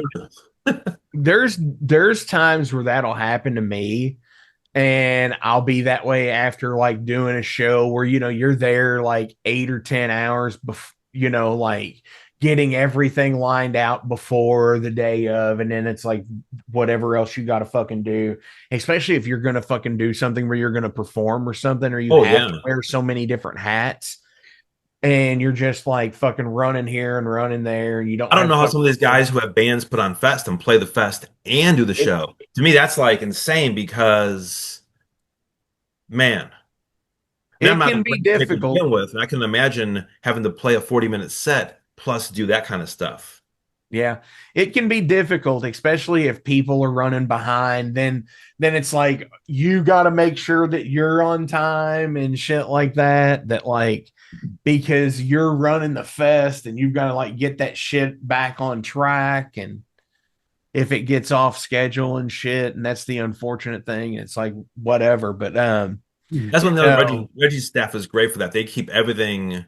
Like when I get there on that Friday, I just walk in and get my stuff set up, and Brian, who's like the production manager there, is like, "Here's these things. Have the bands get this information from me," and they do everything else. I just kind of stand there and just yep, answer questions once in a while, or do this, or find somebody to go, "Hey, who's in this band?" And you go find them and stuff. And a lot of times I'm like, I don't know because I don't know what they look like. So I gotta like sure. ask like, hey, are you in this band and stuff? And I mean, still to this Well, day in and it's Ragnarokkr. the thing, one person from each band Yeah. essentially, And on Facebook, people have like other photos for the profile picture. So I don't even or know. fucking other goofy names. Yeah, other names too. Well, I never forget in Ragnarokkr, the 2016, we had Spellcaster. And so we were sitting there, the guy Mike was like, hey man, we gotta pay Spellcaster. Do what they look like? I said no. And this guy goes, I'm a Spellcaster. We go, here's the money. And he walked off. And Mike goes, do you know that guy? I'm like, no. He goes, was he in Spellcaster? I'm like, I don't know. So we had to go find Spellcaster. Like, are you spell at the merch booth? They go, you get your money? He goes, yeah, yeah. Our bass player had it. We're like, okay. We thought some random dude just said he was a Spellcaster. We gave him all this money. Jesus. Shout out Bryce. Yeah, Bryce is Yeah. great. Yeah, he is. He was recently on promoting Silver The Talon. new album, So yeah. oh yeah. Absolutely. So I want to ask some questions of Bob as a person here. All Jason, you're gonna get the answer as well because hey, you're here. You're here. You can answer for Harper. 30 minutes late, but I'm ready. Hey, who cares? It's a Friday night. Friday night's all right for fighting now, Exactly. right? Saturday night. It is. Oh, okay. Yeah, but this is Friday. We're doing this on a Friday. Okay. So Derailed is a segment where I ask general questions. They can range from any topic, mild to wild, not safe for work, lurid, tame, this or that. If, when, and what is out there after we die. Is it a conspiracy? Is it not? kind of shit like that. And, so what was your dad's favorite hobby? Watching TV. Anything in particular? And making fun of people. He's worse than me. He literally would just sit and make fun of anybody all day long. And most people, he would tell to their face and make fun of them. Like people come over our house and he would like just roast anybody who came in our house. Dude, like was he doing it because he was just like being mean, or he was just doing it because that was his way of joking like around, and that was his way of just being social and like, and I'm talking like very unpolitically correct roasting. He would just say things like awful things. You're like, oh my God, you can't. And he died a couple of years ago. Like the last like 10 years, he'd be in restaurants making these comments. We're like, you can't be saying this stuff. It's not like the 70s where you're the charming, guy making these off-color remarks. It's like, you got to be careful. In his doctor office, almost banned him for making lewd comments to nurses. I don't mean to laugh, but it is. Believe me, it's hilarious. Maybe it's like I would explain to him, you can't do it, and you get mad. Well, why? I mean, perfect example. He had a conceal and carry gun. And he was like, well, I'm going to go to the movies and bring my gun with me. I'm like, why? He was, if someone's talking, I'm going to point and tell them to shut up. I'm like, you can't bring a gun to the theater and point it at people. He's like, well, why not? So this is what I dealt with every day with my dad. Jesus Christ. That just reminded me when you had the way the delivery was like, you can't say bomb on an airplane. Yeah. No, yeah. Well, even to me, he was on Facebook. He would purposely get friends to lose him. He would just offend people constantly just because he would laugh. That guy got mad at me and stuff. And yeah, and everyone loved him. He was one of those guys where like everybody loved him around because it was always a good laugh. He was always, the life of the party and stuff. But yeah, friends would come over just to like get abused by him. Like, what's he going to say when I walk in there? And he would just walk in the door and look at him and he would just make comments. Jesus. So I got kind of my comedy from him. Kind of people are always like, I have like, once I know people, this and that, I like to make, roast them here and there and stuff and make kind of funny comments that, make people uncomfortable about. At my old job, we had someone die. And the next day at work, everybody was all quiet and everyone's sitting there. So I walked in the room saying, why is everyone so glum today? And everyone was like, oh no. And everyone walked away. Hey, Jason, what about you? What was your dad's favorite hobby? Drinking beer and watching TV. I want to up you on that one. No, no, I'm just kidding. Well, I mean, part of it was, yeah, but I don't know, man. He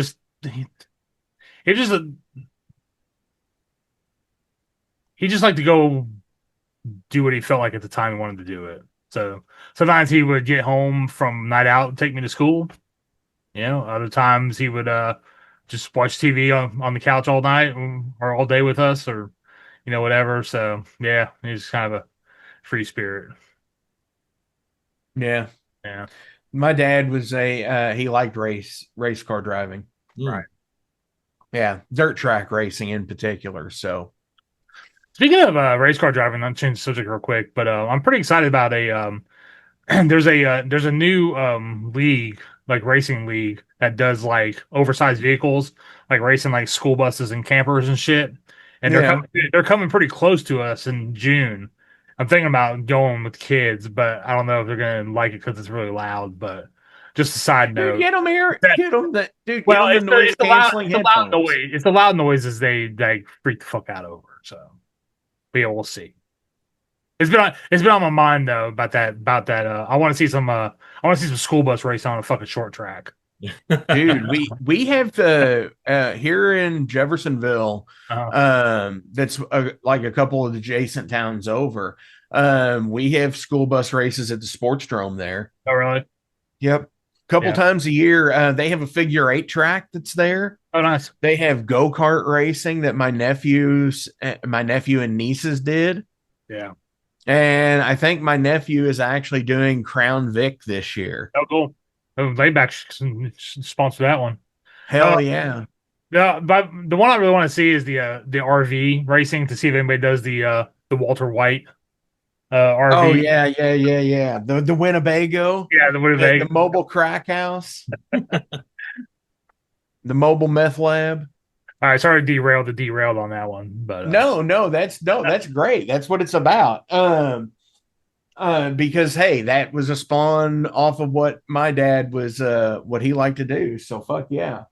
Um what unsolved mystery that's currently out there today do you think will still be unsolved in 20 years? that's a good one. Hmm. Give me a couple seconds here. Because think of like Jean Benet Ramsey. That's been about 20 years now, or 25 years. Maybe where's Randy Castner's personality? Missing. No, no. It's a lot of things. I don't know. This is I love a good conspiracy theory or a good mystery like that. Where there's Do you think we're still going to think if Jeffrey Epstein killed himself or Nancy I Guthrie? don't think we'll ever get the true story of that. The Nancy Guthrie one's pretty interesting, I have to admit. It's just like bizarre. Like And now it's like they have, nothing. Now it's not they have, even it. Now it's not even headline well, no, news. what I'm saying is like now something else happened. They're like, oh yeah, remember when this happened like 10 days ago?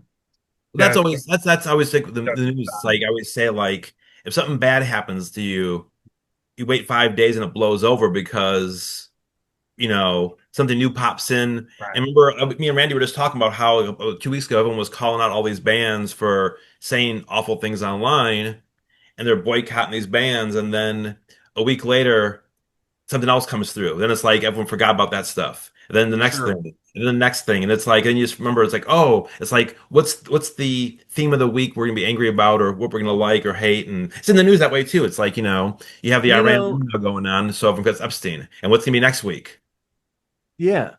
And in the metal world for that, what's the statute of limitations, because there's so many scandals that happen no matter who it is, what it is. Somebody, has said something insensitive. They've somebody who's been slighted has slighted somebody else. Mm. We're all people. We all make I would say mistakes. We all say everybody's things done that something bad, in not in the same level, but like we've all made shitty remarks or done yeah, things. or No one's insensitive clean. Yeah, comments. no one's clean on things. I mean, that's the thing. I mean, it's that thing where it's like that's what one of my friends he loves calling out people and stuff, and he tries to be all righteous, and I'm like, dude, I'm like, you made some awful jokes and these kind of comments and stuff. I'm like, you can't do this because of that. Or he'll say he's not going to go support certain bands. He's in the punk scene. He's like, we won't do this and this. But I'm like, well, wait, you're going to go see this band play. He's like, well, I want to see him. And I'm like, oh, so it's okay if you want to see the band with a question member because you want to see him, but a band who did the same thing, you're boycotting and shit talking. So it's like you got to be all in or not because you can't just be one thing and then go, oh, wait a minute, that one's going to affect me now, so I got to like turn a blind eye. Sure. And that's the thing that's so hard to be as a promoter when that is such a big melting pot of what's going on. That's our biggest thing. Me and Shane have rules. We're like, if anybody's a questionable person If or they're if they're doing if hate they're a speech liability, you or can't. yeah, we can't because you don't want to have that, you know, like our fest, it's all, want anybody to come and not be like scared to get like feel weird or get, something said to. So there's bands we just won't book because they have members who can't keep their mouth shut online. And there's, Sure. good bands where just like, no, it's not worth the hassle because you don't want to have, and also too, you don't want to have your fest get run through the mud because you have a certain band on there. And it stinks too because you hate to dictate from people, what you could do and can't do. But in the end of the day, it's a They're business. the ones buying the Yeah, tickets, buy the though. tickets. So you don't want to have somebody come up here. Me and Randy discuss it all the time because he was scared a couple years ago booking some bands who weren't like bad bands, but a member may have been online saying things politically. And it's like, well, if I book this band, half of them are going to be pissed off. So it's like, nope, you can't do it. So and I tell Well, people, I you mean, gotta be smart online. You gotta be careful what you say because you may not think people are going to see it or your friends are going to see it, but everybody sees it. Everybody shares stuff. Everybody well, screenshots stuff. look at Hell's Heroes last year. Yeah, Absu, yeah, you know, exactly. That was a big all impact. the stuff that happened with that, Yeah. that was brought up, and there was a whole big deal over that. So, There's people who won't ever go back to that fest now because of that. Who went sure. every year and said, you know what, that's that. So I mean, it's that thing where, you know, so yeah, it is. It's that thing is to be really careful. And that's the hardest part with booking because even with some of the newer bands, you don't know since they're not popular, you don't see them online talking, and you don't want to have them being Yahoos or something, and you book them, and all of a sudden you're like, great, these guys are making all these stupid statements or pushing something stupid, and so it is one of those things you have to really think about. You know what I really love about Derailed is this question was what is going to be the next unsolved mystery in Yeah, 20 and it went on to years? another tangent. I have two answers, by the way, for your last Sure. question. The first one is unsolved mystery. How the fuck did we get here? And I think that's always going to be an unsolved mystery. And then Well, that's always one for the ages, yeah, though. We're yeah, talking like we're talking like what is an unsolved mystery of our time? Like it is 9/11, was it really an inside job? Did we actually orchestrate it? yes, Is that's an unsolved mystery that's from the past 20 years. Yeah, it's one we'll never find out. yeah. And the second one was statute of limitations. How long was Phil Anselmo blackballed from anything? About a year and a half. So there you go. Yeah. Yeah. Yeah, about. Well, me and That's Randy when were just talking, we are laughing because Vicious Rumor is how they said they were gonna kick out the drummer when the tour was done because of his statements. And everyone I talked to who seen him on tour is saying everyone's getting along and there's no more heat anymore. And we're like, well, I'm sure when this tour is over, he's not gonna leave the band. I'm sure they'll just kind of vanish for a bit and just go on and just, you know, the spotlight's off him. yeah, and then and wait the time, and then come back. Yeah. I mean, because there's been other people who have done that. Oh yeah. I mean, even in celebrities and I mean everything, athletes. I mean, it's that thing where you just kind of vanish for a Yeah. bit and come back Well, quietly and just. there And there are a lot of so people who don't even care. That's the thing too. I mean, there's people who, I'll go to shows and talk to people going. People say, "Hey, how come you don't book this band?" I'm like, "Oh, they've had members who said stupid shit." They're like, "I don't care." So it's that thing where it's like you have people who, that's a big thing for them, and a big chunk of the community is just they don't care. They want to, like metal. they hear them on Spotify Yeah, on a playlist and they want to see them, but they don't pay attention to anything online with them yeah, that's anything deeper than just the the music. the, They don't the, the follow, they don't follow the content. members. They don't follow what they're saying or what they're doing this. So it's like to them, it's just about the music. Sure. And the difference is in the community, where we actually do have to follow the people too. Yeah, that's very Uh, true. if you could speak any other languages fluently, what language would you like to speak? Japanese. So I could stop having to read subtitles in movies. Hell yeah. Watch Godzilla in his native tongue. Yeah. Yeah. Find out really what that big lizard is saying. Yeah, exactly. I think it's interesting when people speak two languages because like there's stuff out there, like for instance, like the Andrew Bonsall speaks Hindi, and he said like if you know that language, like what they say in Temple of Doom is some of the gnarliest shit you've ever heard like happening. But to us, it's just like, oh, these guys are bad. But if you understand the language, it's like, holy shit, how is this like PG rated PG, man? This dude is like spouting off some damn like crazy, like diabolical stuff. So yeah, I Yeah, mean, like I will rip out your yeah, intestines yeah, and yeah. But to us, it's like, oh, listen to this guy, in the cave yeah, gibberish. But right.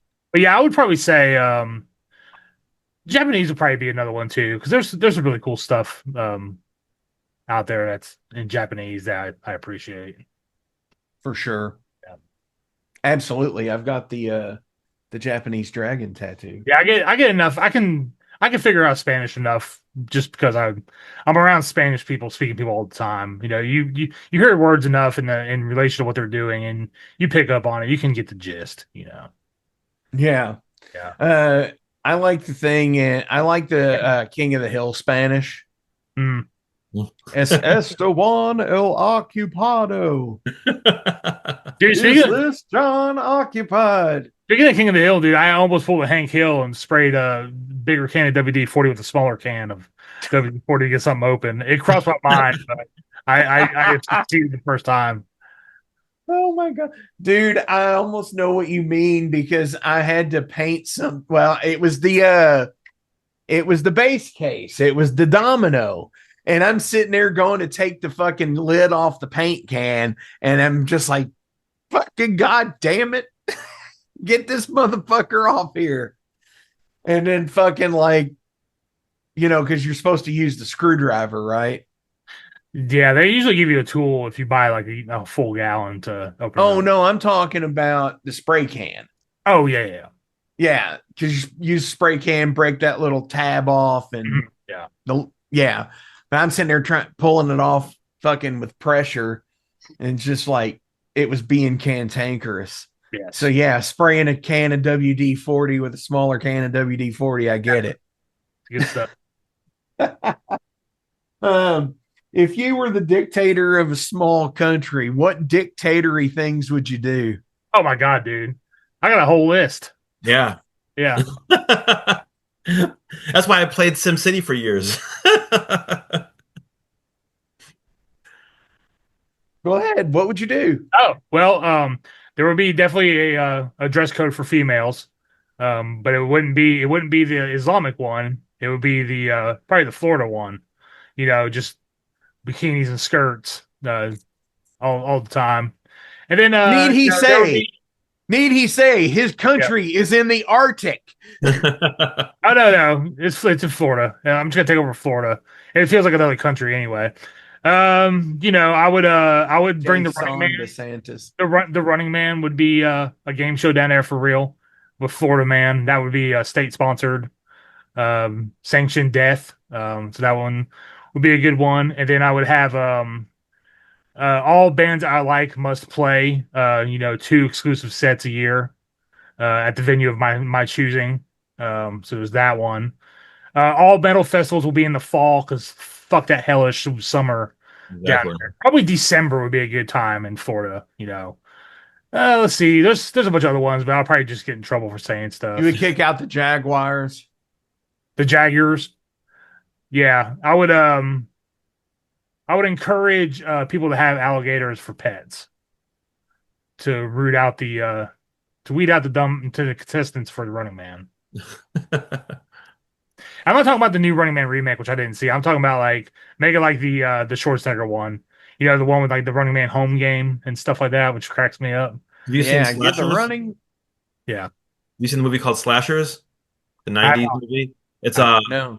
It's kind of like Running Man. They have a game show. It's in Japan. And it's kind of like you watch an episode and it's like 5 people go on the show and there's like slashers with like movie characters in this big maze and they got to make it through the end of the maze and whoever wins gets this money. Yeah. And it's really cool. It's a really good movie. The acting's horrible, but the concept and the visuals, it's right for me. I hate remakes, but that one would be a great one to remake because with the right script and the cast, it'd be really, really cool. It's basically like Running Man, but definitely worth hunting down and checking out. Well, give it time because Netflix runs out of ideas real quick. They always do stuff. So yeah. Oh, also there would be no property tax.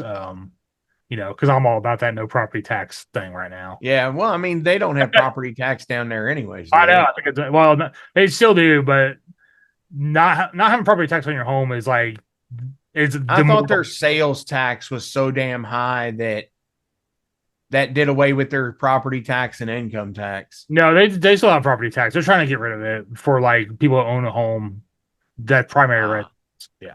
I see. Would you rather cross a river of piranhas or crocodiles? Crocodiles. No, Piranhas too fast. They're underwater. I don't trust fish. Crocodiles are too, but it seems like they're not as fast as a pack. Like they're not gonna have a pack of crocodiles. It's just like it's like one at a time. Piranhas are in packs, and there's not much you can do with it once you're in a swarm. Well, if you rub a crocodile's belly, he falls asleep, so you're safe. Okay, yeah, it's cool. Nice. Or you just that's just like that. That's just like the shark thing, where you just push the shark's snout as it's coming towards you, and it turns over and goes to sleep. Of course, I'd probably be kicking and shitting my pants. I'll test that theory. Yeah, I don't want to test it. Yeah. Would you rather pillage with Blackbeard or sail and discover the new world with Columbus? Pillage of Blackbeard. I think discover. At least you're honest with pillaging with Blackbeard, because fucking pillaging with Columbus was really what happened. Yeah. Well, the thing is, like the new world, like there's so many unknowns. Like you kind of know, you have a game plan when you go pillage with Blackbeard. It's like we're going to do this task. Okay, I'm good with that. You don't know what's going on. It's like I don't know what the fuck's gonna happen. I have no idea, but you can prepare a little bit more if you have a set goal. Sure, I get that. Bob, what'd you say? I think exploring new places to see something new. You never know. It's like kind of a mystery what you're gonna get into. Sure. So like you're not the like killing other people and stuff. When you go to these lands, but like just to find new worlds and like where like when I come to Wisconsin, I explore the areas for pizza places. So I'm kind of like a Columbus of pizza when I go to places. I like drive around going, okay, I'll find a place here and I'll try it out. If it's good, I go back. If not, it's. Dude, what did you name your car when you go on these pizza quests? Like the Santa Maria? I haven't named it yet. The Pinta, the Nina. No. Well, which is funny because Columbus being Italian, sailing for Spain, and all of that. So like Columbus of pizza. So you're, what kind of car do you have, Bob? A Hyundai. Okay, so we have to name it something Italian. Hyundai-o. Works for me. Hyundai-o? Yeah. Okay. The Hyundai-o. What's the okay, so where's the cheese? Less. I like less cheese. I like a lot of sauce. It's under the sauce? Yeah. But I like a lot of sauce, man. So I do less cheese on my pizza. I always ask for less cheese and more sauce. Are you a deep dish guy? I like deep dish and I like thin. I do both. I go both ways. But people get mad. They think I'm always a deep dish guy, but I like the thin crust. It's so if it's. I can go with anything. Yeah. It's hard I'm a pizza Chicago, fan, no matter what. I don't have other places. It's never as good as Chicago. What's that? Deep dish. Outside of Chicago, it's always a gamble. Sure. Do you have a spot in Chicago that is the spot that you always want to hit up, but you treat yourself to? Gino's East used to be, but there's only one or two left in the city, and it's way on the south side of Chicago where I live. So now I go to Art of Pizza. And that's like great deep dish. It's fantastic. So I go there all the time, and I'll splurge like once every other month. I'll go like get the big size pizza, and it lasts me 3 days. I'll have like 2 slices for dinner, a slice for lunch, 2 for dinner, slice for lunch. And it goes for like 3 days like that. I just have pizza. That's all I eat. Dude, that's awesome. Yeah, that's why I'm in such great shape. Hey, dude, that's what it is. But you got to be careful going to that one because you said he was on the south side of Chicago. And if you ever listen to Jim Croce, Leroy Brown's down there. Yeah. So you got to be careful. Jason, what are you on the pizza? We've talked about this before, but now you've got a real I've said my opinion many times about now we've got the Chicago pizza aficionado Bob Byrne here on the Metal Forge. What do you have against Chicago pizza? It's just gonna ruin my chances of playing the fest in the future. I just compare it to lasagna. It's like really thick with layers. I'm like, that's kind of like lasagna. Yeah. People that I think if you had the right deep dish, people, and it drives me nuts. People come to the fest and they go, "Oh, where should I go?" And I always give them like the 5 best places to go. Right. And then I go, "Don't go to Illuminati's. Don't go to like the name chain places. Avoid those places. It's tourist pizza." And every single person goes there. People are like, "Oh, wasn't that good?" I'm like, "I told you some good places to go to." And it's like, Are you saying Little Caesars isn't legit? I like Little Caesars actually. I go there because I love the crazy bread. I'm addicted to it. Yeah, I just had some tonight actually. Well, I got my kids a pizza and I just get an order of crazy bread, and that's what I ate. And that's the thing too, is like it's like White Castle in a way. Getting White Castle in Chicago, yeah, it's fast food, but getting White Castle in Chicago just feels right. Oh yeah.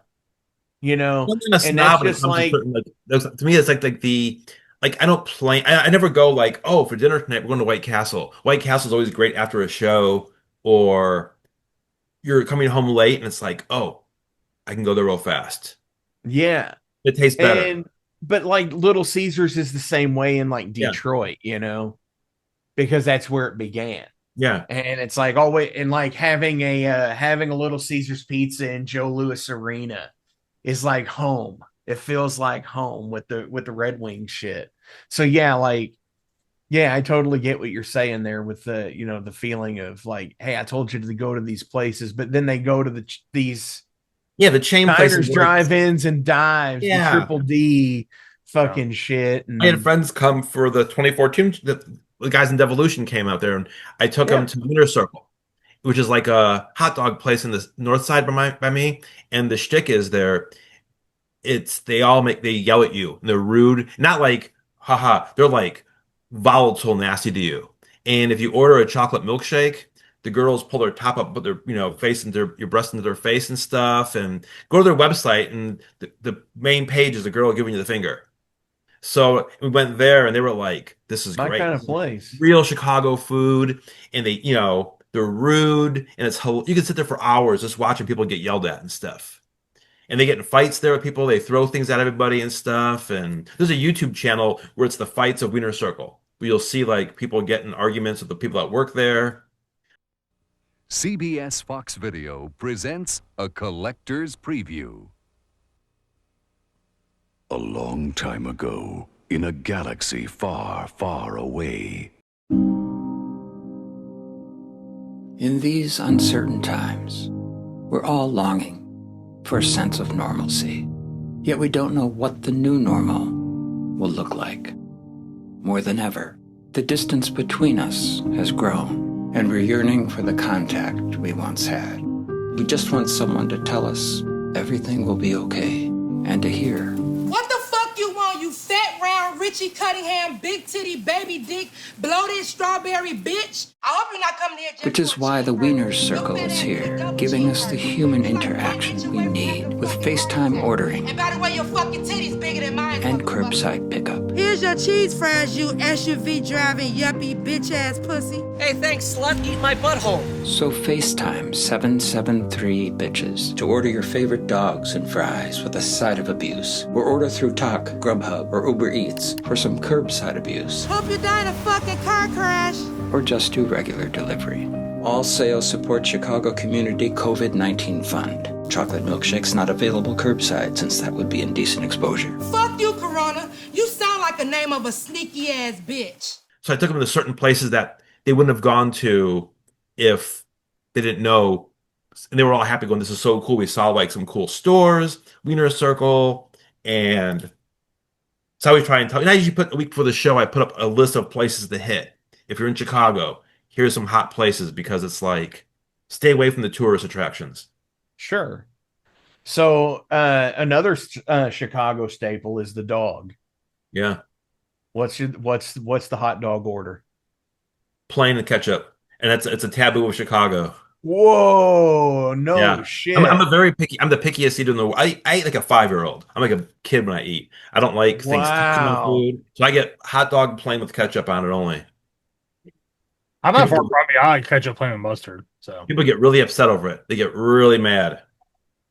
Yeah, see, I'm like a mustard guy. I like hot dogs and mustard. I like chili dogs though, but I'm not really a big ketchup fan personally. That's just me. Yeah. But like, yeah, Jason knows I like mustard. That lusty monk he sent me is so wild. Yeah, it's good stuff. I still have some. It's great. It's such an acquired taste though because of the mustard seeds that are in it. It's like it's like the texture is so there. Yeah, man, it's perfect like pretzels, dude. Yeah. Yeah. Yeah, it And really is. if you use the Burn in Hell one, and you got a sinus infection or something like that, or your sinuses, it should open you right up just a Hell little bit. yeah. Yeah. Couple more, Bob. What motivates you when you're most productive? Dude, I would say seeing these fest flyers. As in like just with projects or just like everyday things? Just everyday things, man. This is about you. I think that to see reactions to stuff. I like doing things, if I make something, I like making like gifts or different things to see reactions. So I get excited and I'll like work harder at something to know like, okay, if I make this for somebody to see their reaction. Like for example, like I spent a whole month sending my friend a Christmas gift for a surprise, and every gift was an insult. And we sent him a dildo with like googly eyes on it and told him it was an alien to see if he'd figure out what it was. So he spent a whole month making these weird gifts purposely to see his reaction. Sometimes being my friend is the worst thing you can be. You saw those on the merch table, dude. Yeah. Yeah. Definitely. Jason. Jason, you said the flyers. Yes, absolutely. And the flyer update here recently, by the time we record this was like a month before the air date.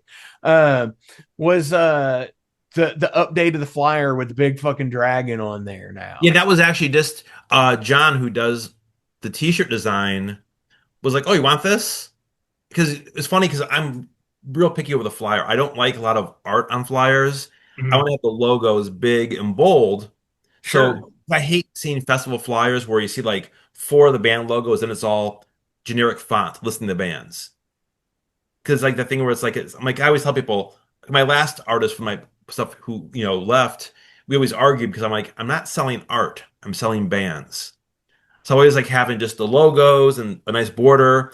People can see, and even too for the bands, it's neat to go, wow, my logo is big on the flyer, not like on the far corner. But the guy sent me the thing last week, goes, "Hey, want this?"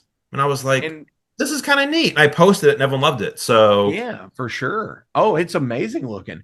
And the thing too is bands nerd the fuck out over that. Yeah. Bands nerd the fuck out over that. And we all want that on our merch table as a sellable item.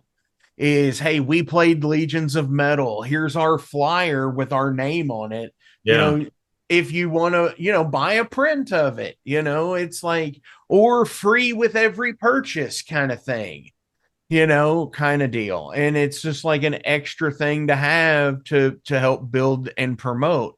And it builds and promotes the fest as well. Oh, very true.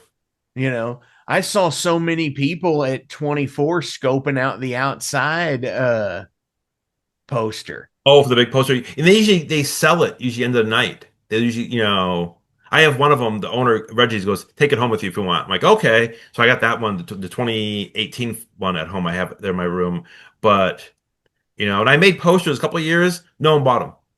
So I stopped making, and then people were going this year, "Oh, print out that dragon one. It's really cool." And I'm like, no, because I'm going to print out posters and then they're going to sit there. And then I'm going to go home with like 50 posters and they're going to sit there collecting dust at my apartment. Well, I'll definitely take one for sure.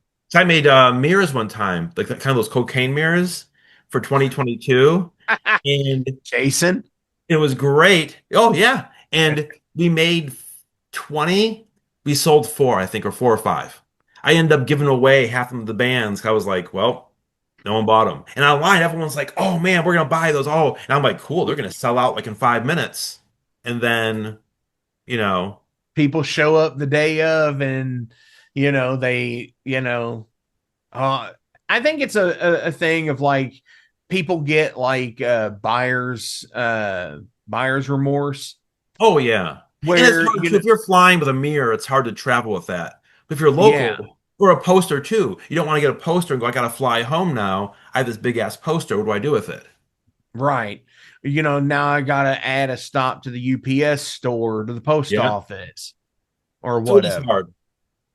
But there are, I was Yeah. like seeing like people do cool merch for even bands do it. Like Owlbear had that Dungeons and Dragons dice holder. Yeah.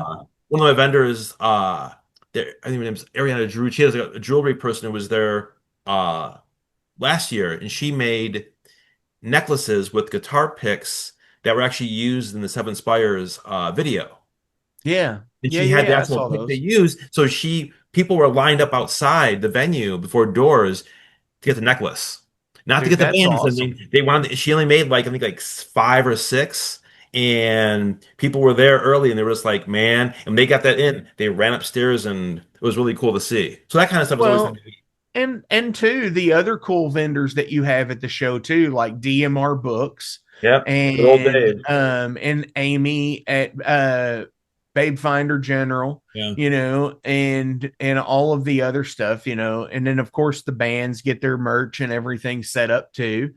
And dude, it's a great experience, and I love just like the atmosphere of the show. Maybe one day soon here, Jason will come up with me, and we'll do this. We'll do this as an excursion. We'll make sure. You go broke fast with those kind of things, man. You start buying stuff, and it's Oh, absolutely. So before we go today, I have one more question. But before we get to it, you know how it works. As always, links are listed below. So please give likes, shares, follows, do all the things and all the stuff. Today, we're going to have the links to the Legions of Metal ticket page. Please go support, go buy a ticket to the fest. Go to the fest because it is here on May 1st and May 2nd, 2026. Bob, do you have anybody you would like to shout out, or anybody else you would like to promote, or anything else you would like to promote today? shout out to Shane, who is the silent partner. I always feel bad because everyone thinks it's my fest, and Shane does way more work than I do. I'm just more the face of things. I'm always online and stuff, and people always think it's me. And it's like, no, this wouldn't happen if Shane wasn't involved. If Shane wasn't involved, this right now wouldn't even be existing talking right now. So shout out to all the work he does. And he books shows all year long at Reggie's. So it's like without him, the metal scene in Chicago would be dead. So he's like an And he important booked person some that never pretty gets the fucking stellar never gets the shows. credibility. Even at the shows at Legions, he just is always kind of hanging out, and people don't even know that he's there. I'm like, that's the guy who want to thank, not me, and stuff. Well, So and in 24 also, that was the same year that Legions, and then that following Tuesday, Kerry King played it yeah, at Reggie's. So that was yeah, nuts. he's totally doing some rad shit up there. Yeah, it's amazing the work he does. And that's the thing. I always feel bad. Like even like I'm on like different podcasts or interviews. I'm always like, oh Shane, and he's like, nah, I don't care. Just go on this and that. He's not like, you know, he's not like I'm a showboater. I like being on these things and rambling and stuff. And That's how Jason and Josh is with Grasping Air. Jason does all the podcasts and talks up Grasping Air and hits up. So yeah, you should hit them up. They're a great promoter in the town of Asheville, and it really hits them up. And Josh is like the guy behind the scenes working everybody. yeah, I guess he's to all other Another guy I festivals don't even too. know working with him too. What's that? He has another guy working with him too. I don't even know him. Yeah, I know. And I'm just over here like fucking John Lovett's in the corner, like they're losing their minds, and I'm reaping all the benefits. Doesn't say a shout out to the other festivals going on. There's like, Randy's, there's Soldiers of Steel, Tulsa's going on this weekend and stuff. And I always Hell's tell people, Heroes. like, keep on going out to all these shows because it's getting harder and harder and harder. And I get people can't afford it and stuff, but there was a time when there was really no festivals in the States, and there's more and more of them dropping off like flies. So, and we had Metal Immortal, Stormbringer, Warriors of Metal Fest and stuff, and it's like, and it is. I mean, I've seen attendance slowly dropping at each one. Even Hell's Heroes this last week, a lot of my friends were like, it was a huge chunk of people missing and stuff, and so it's getting harder and harder to keep things alive. And Yeah. Yeah, I saw a video for Grand Megas playing there, which I was like curious, and like it was like in the crowd. I was like, oh man, they got a good turnout. And then someone posted a picture at the back, and it was like, oh yeah, man. yes, and I think so it's that thing. So it is. Yeah, I was kind of bummed for him. I never slight anybody from not going to shows. I mean, people get mad, like, oh, do you get mad people don't come? I said, no, I go, people just can't either afford it or just are busy and stuff. You can't get mad. It's just Right. how things go. But it's why I always tell people, I go, and I always tell bands this too. I go, if you want to get booked at these festivals, you got to go. Just go. There was a fan one time. It's funny because Amy from Solicitor, perfect example, was in 2016 at Ragnarokkr, and her and Max, who were in Substratum at the time, came up to me and were like, "Hey, we're in Substratum. We sent you some songs." I'm like, "Oh, okay." I never listened. I didn't know that. And they said, "Oh, we emailed you about a month ago. You listen to them?" I was like, "Oh, you know what? I don't like the band name, so I didn't listen to it." I went home and I was like, "Whoa, this is incredible!" And I booked them for the following year. And I said too, I go, if they never came, I never would have talked to them. And I've been friends with Amy ever since. So it is that thing where I say, if you're a band, you want to play these shows, the best thing to do is the fest you want to play, go there. Yeah. Just talk to people and stuff because what? You could be an average band, but with good social game, you get booked because people are like, oh, this band's got friends and they're going to come see them. And there you go. For sure. And you brought up a second ago about like getting mad, or like people get mad about people not coming to the shows or whatnot. And I think honestly it relates back to the idea of the band thing, about bands getting together, how hard it is to get certain bands because they got members here and there, and somebody is in Canada. Get down. Sorry. The cat is trying to tear set lists off the wall. But no, and honestly, with the metal world, it is that kind of same way too, where it's like I'm in Louisville, you're in Wisconsin right now, and Jason's in North Carolina. Yeah. And and there's fests that are going on right now, like Tulsa this weekend. Yeah. That we're nowhere close to, but I'm sure if we had the chance to go, we would try and go. In years back, I used to go to like 2 or 3 a year. I would go overseas to shows, but then it was just life changes or financially, or just, it's harder to do stuff, or life changes, interest changes and stuff and even until I'm getting older, it's harder for me to go to a 4-day fest without like dying. Like I always say, Randy's going to die this summer. He's going to Wacken. And I told him he's going to get swallowed up in a mud pit. I said, who? Randy. Oh God. I said, you're not healthy enough to make 4 days of that kind of a size fest. I'm like, you're going to not make it. Dude, I can barely do 2 I'm putting a life insurance policy on him before he goes, I think. I'm going to reap the benefits of his end. Dude, yeah, you better do that. You better No, but even at Legions, by Saturday, I got to sit down half the time. I'm fucking just beat. It's like, yeah. Just from walking back and forth to the 2 small rooms, I'm like, and actually I work out a lot, ride my bike every day before the show just to get like back into my stamina getting built up. So do you hit the elevator? Yeah. I actually have a workout bike at home that I ride, but I've been lazy. But then like my problem is I'll ride for an hour on the bike and then go have ice cream or pizza. So it's like it really doesn't. No, but what I'm saying is like when you're actually working the fest and you have to go upstairs, do you take the stairs or do you hit the elevator? Oh, staircase, yeah. Okay. It kills me because it was the 1 year before the show even started, everyone's like, oh, where do we put our gear? And I'm like, up that staircase, can you show us? I'm like, I can't do it right now. I've been up there 6 times up that staircase. I'm like, walk up the staircase, you can't miss it. They're like, are you serious? I'm like, I'm not in good shape. I can't walk up the staircase all day long. I'm like, I'm gonna fall for dead. Yeah, no shit, dude. I It's a I rough bring a second gig. shirt to the show sometimes because I sweat so bad that I gotta put my deodorant on and change shirts because it's so bad for me. Yeah, you told me that story when I first met you in person Yeah. in 24 because you had it over your shoulder. Yep. You're like, this is my second shirt. 'Cause I'm like a glazed donut by the end of the day, just like coated in sweat. Jason is too usually.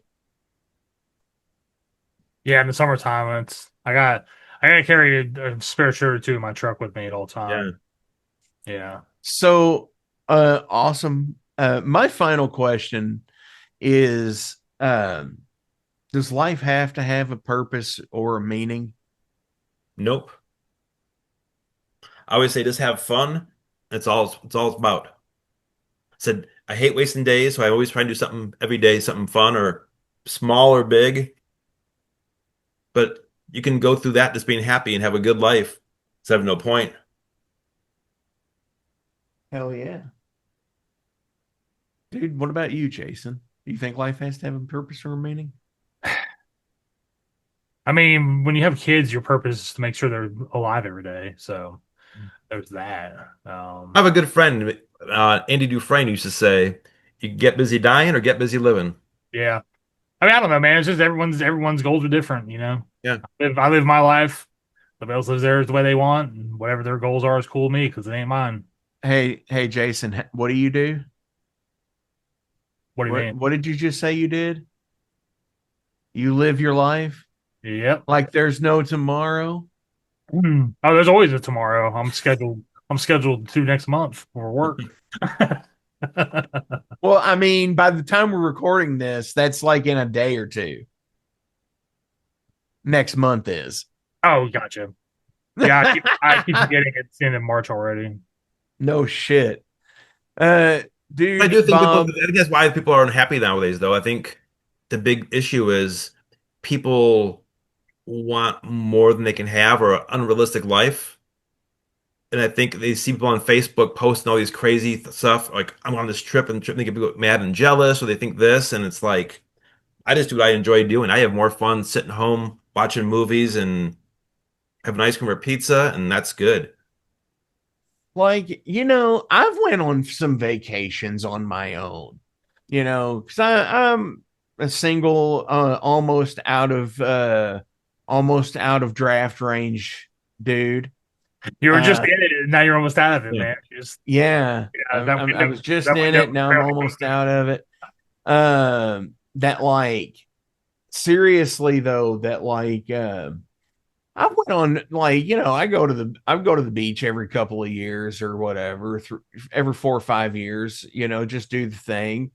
Drive down to Florida, go to Virginia Beach.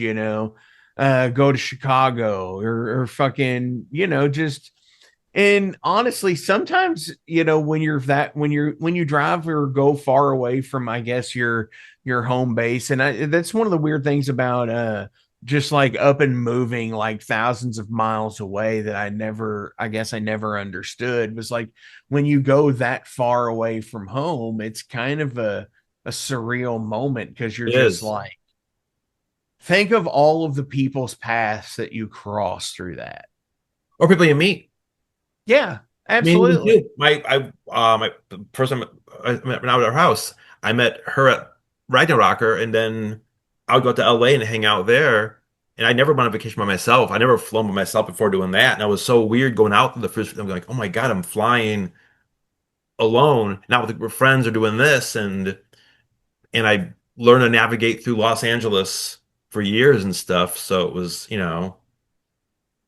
Dude, it's it was just kind of fun all going solo and doing things like that. yeah, it totally is. Bob, on our way out, do you have anything that you want to tell people? Some words of wisdom. Some, if people are down, what do you want to tell them? How do you bring people up? Hmm.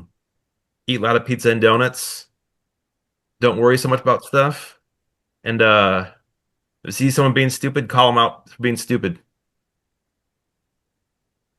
There's no point getting angry and stressed out. Just say you're an idiot. Shut up. There it is. Yeah. Hell yeah. And my much more wisdom guy. I'm just you know, I'm a simple man with a simple life. Absolutely. Dude, Bob, thank you so much. This has Thank you been for having awesome. me. It was great. Hell yeah. Metal every day. Jason, thank you, by the way. Yeah, good meeting you too, Jason. I gotta thank you, Jason. You know, where's my manners? I just kind of like completely left you out of that. You know, so I'm gonna completely cut this around and fucking just sit there and say, you know, Bob, thank you again. I love you. And here I'm sitting there talking like, yeah, being like going to Chicago, and I'm here in Louisville, and you know, Jason being in North Carolina, we're in all the people's paths that we cross and stuff. It's just shit like this, even. It's so cool. I hope you all get to meet in person one day. Cool. Yeah, one day I'm sure it'll happen. I mean, we always have albums coming out. Might work out for some people, might not. So I seriously thought you were going to say we always have St. Louis. Yeah, we've never been out. We've never been out that far before, so it'd be pretty cool to try and shoot. Dude, it's wild. We're going to be out there in November. See what it's all about. Like I said, I think the furthest west I've ever been. Well, I've been to Texas, but I was young. I was like 4. So yeah, I guess the farthest west I've ever been myself, like as an adult, is probably like Arkansas. So yeah, I got a lot of territory to cover. Yeah. I got a lot of territory to see still. So we'll see. So, anyways, Jason, thank you so fucking much. Diana, no. That's staying in. Fuck it. Jason, thank you so much, Bob. I appreciate you so much. Because this is the Ice Howl album release day episode, I'm gonna play the lyric video to the new Ice Howl song, Veneration Denied. Yes, it's a shameless self-plug. What's that? Dedicated to the fall of Kastner. Randy Kastner. Ah, the fall of Kastner. Yeah. Dude, dedicate the song to that. You know, Randy, seriously, like, is it, and I, as much as everybody loves the feud and everything, I do want to say thank you for a couple of years ago putting Overload on Blades of Steel. Right. That was amazing. Not only that, but like hearing him say that this is probably going to be the last year is very heartbreaking. I hope it's not. It is last year. Oh, is this a real feud or just kind of like a ribbon kind of feud? Combination of both. Okay. Combination of both. We have a very weird, complex hatred and friendship. Okay. That's cool. They have a real love-hate relationship, as they say. Gotcha. But you missed the conversation earlier where they actually talk for about an hour each day on the phone. Mm-hmm. Yeah. Then I'll go make fun of them on Facebook then. So here we go. Veneration Denied. Shameless self-plug. I love you all. Metal every day. Thank you, Bob. Thank you, Jason. Bob. Yeah, anytime.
Hey metalheads, you like tattoos? Of course you do.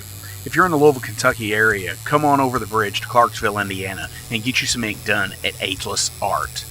If ink isn't your thing, they have a piercing studio as well.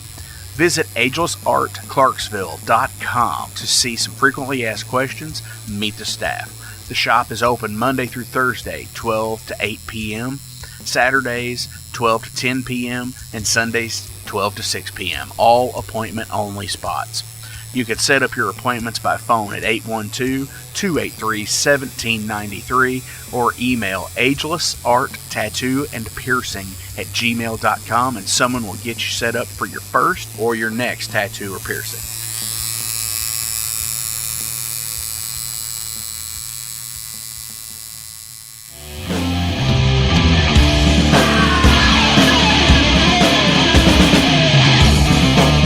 Hey metalheads, after going to a rager, what's your ultimate go-to? Mine is totally pizza.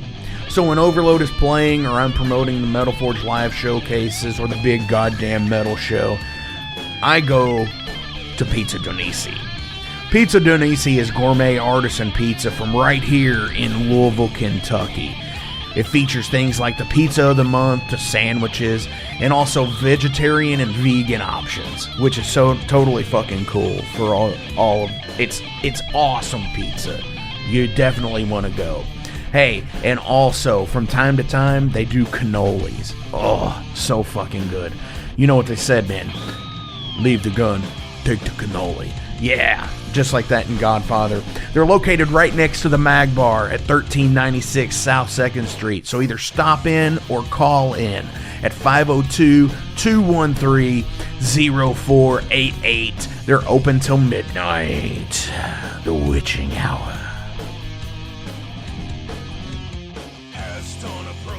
Heineken? Fuck that shit! Pabst Blue Ribbon!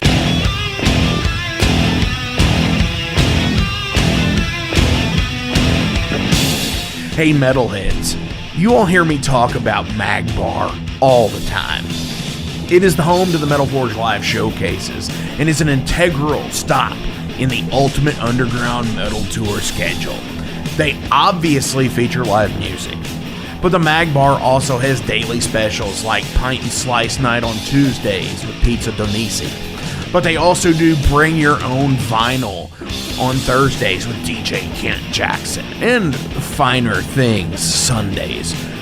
Located right next to Pizza Donisi at 1398 South 2nd Street, open 3 p.m. to 4 a.m. 7 days a week.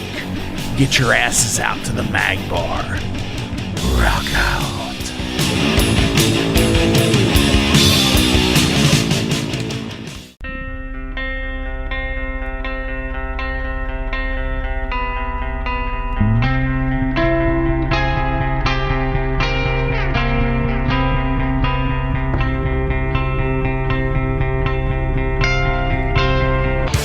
In 2017, one man's vision and passion for all things metal started out as a record store in his house. Years later, the fight against a mainstream empire continues as Shade Beast. An independent metal collective and online store based in Athens, Georgia, is the world's premier heavy metal brand for music heads that value authenticity over the mainstream acceptance. Featuring original t-shirts from some of the best underground artists, as well as stickers, posters from the Shade Beast Presents concert series. Unique, one-of-a-kind collectibles and small curated selection of vinyl and cassettes from the masters old and new. Visit shadebeast.com and enter promo code SithLord for free domestic shipping on your first order, whether you're a new customer or returning. And be sure to join the Shade Beast social groups on Facebook and the interwebs to keep up with the new release announcements and talk all things metal and Star Wars.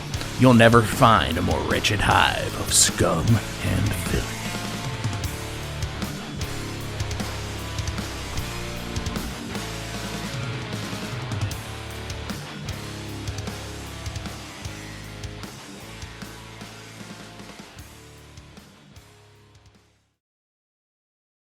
Welcome to the night. You think you know Night Demon? then the Night Demon Heavy Metal Podcast is for you. Step into the darkness as we peel back the curtain to give you an unprecedented, all-access look into the mind and the heart of the demon. We're talking band history, song analysis, studio anecdotes, stories from the road. It's everything a diehard Night Demon fan could want and more. This is the only place to learn the inside scoop, the deep dive trivia, the untold tales from the band members themselves and those closest to the Night Demon story. Need more? The Sacred Night Demon Crypt will be pried open to reveal demo recordings that have never before seen the light of day, all with in-depth commentary by the band and the people who were there for the writing and recording process. This is a gold mine, a treasure trove of all things Night Demon. Head over to nightdemon.net or wherever you listen to podcasts.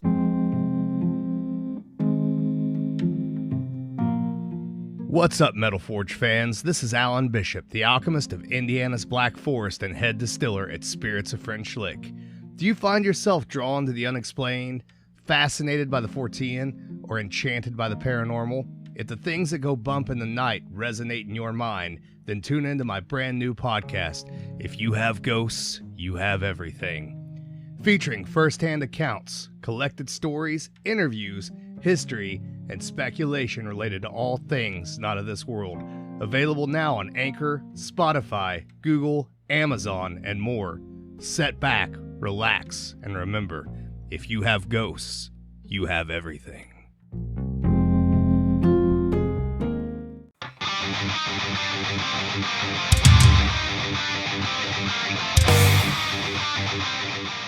Hey, let me tell you guys about Mercenary Press. They're an independent London label and distributor of all things metal. Mercenary Press delivers the goods from their own independent zine. Trust me, you're going to want to get in on that. To distributing various bands from all over the world, including Cramp from Spain and Sadistic Force from Texas. Visit mercenarypress.bigcartel.com to find out what all they have in stock and what you can order. And for Metal Forge listeners, enter code METALFORGE10 to receive a discount on your total purchase at mercenarypress.bigcartel.com. Check it out now.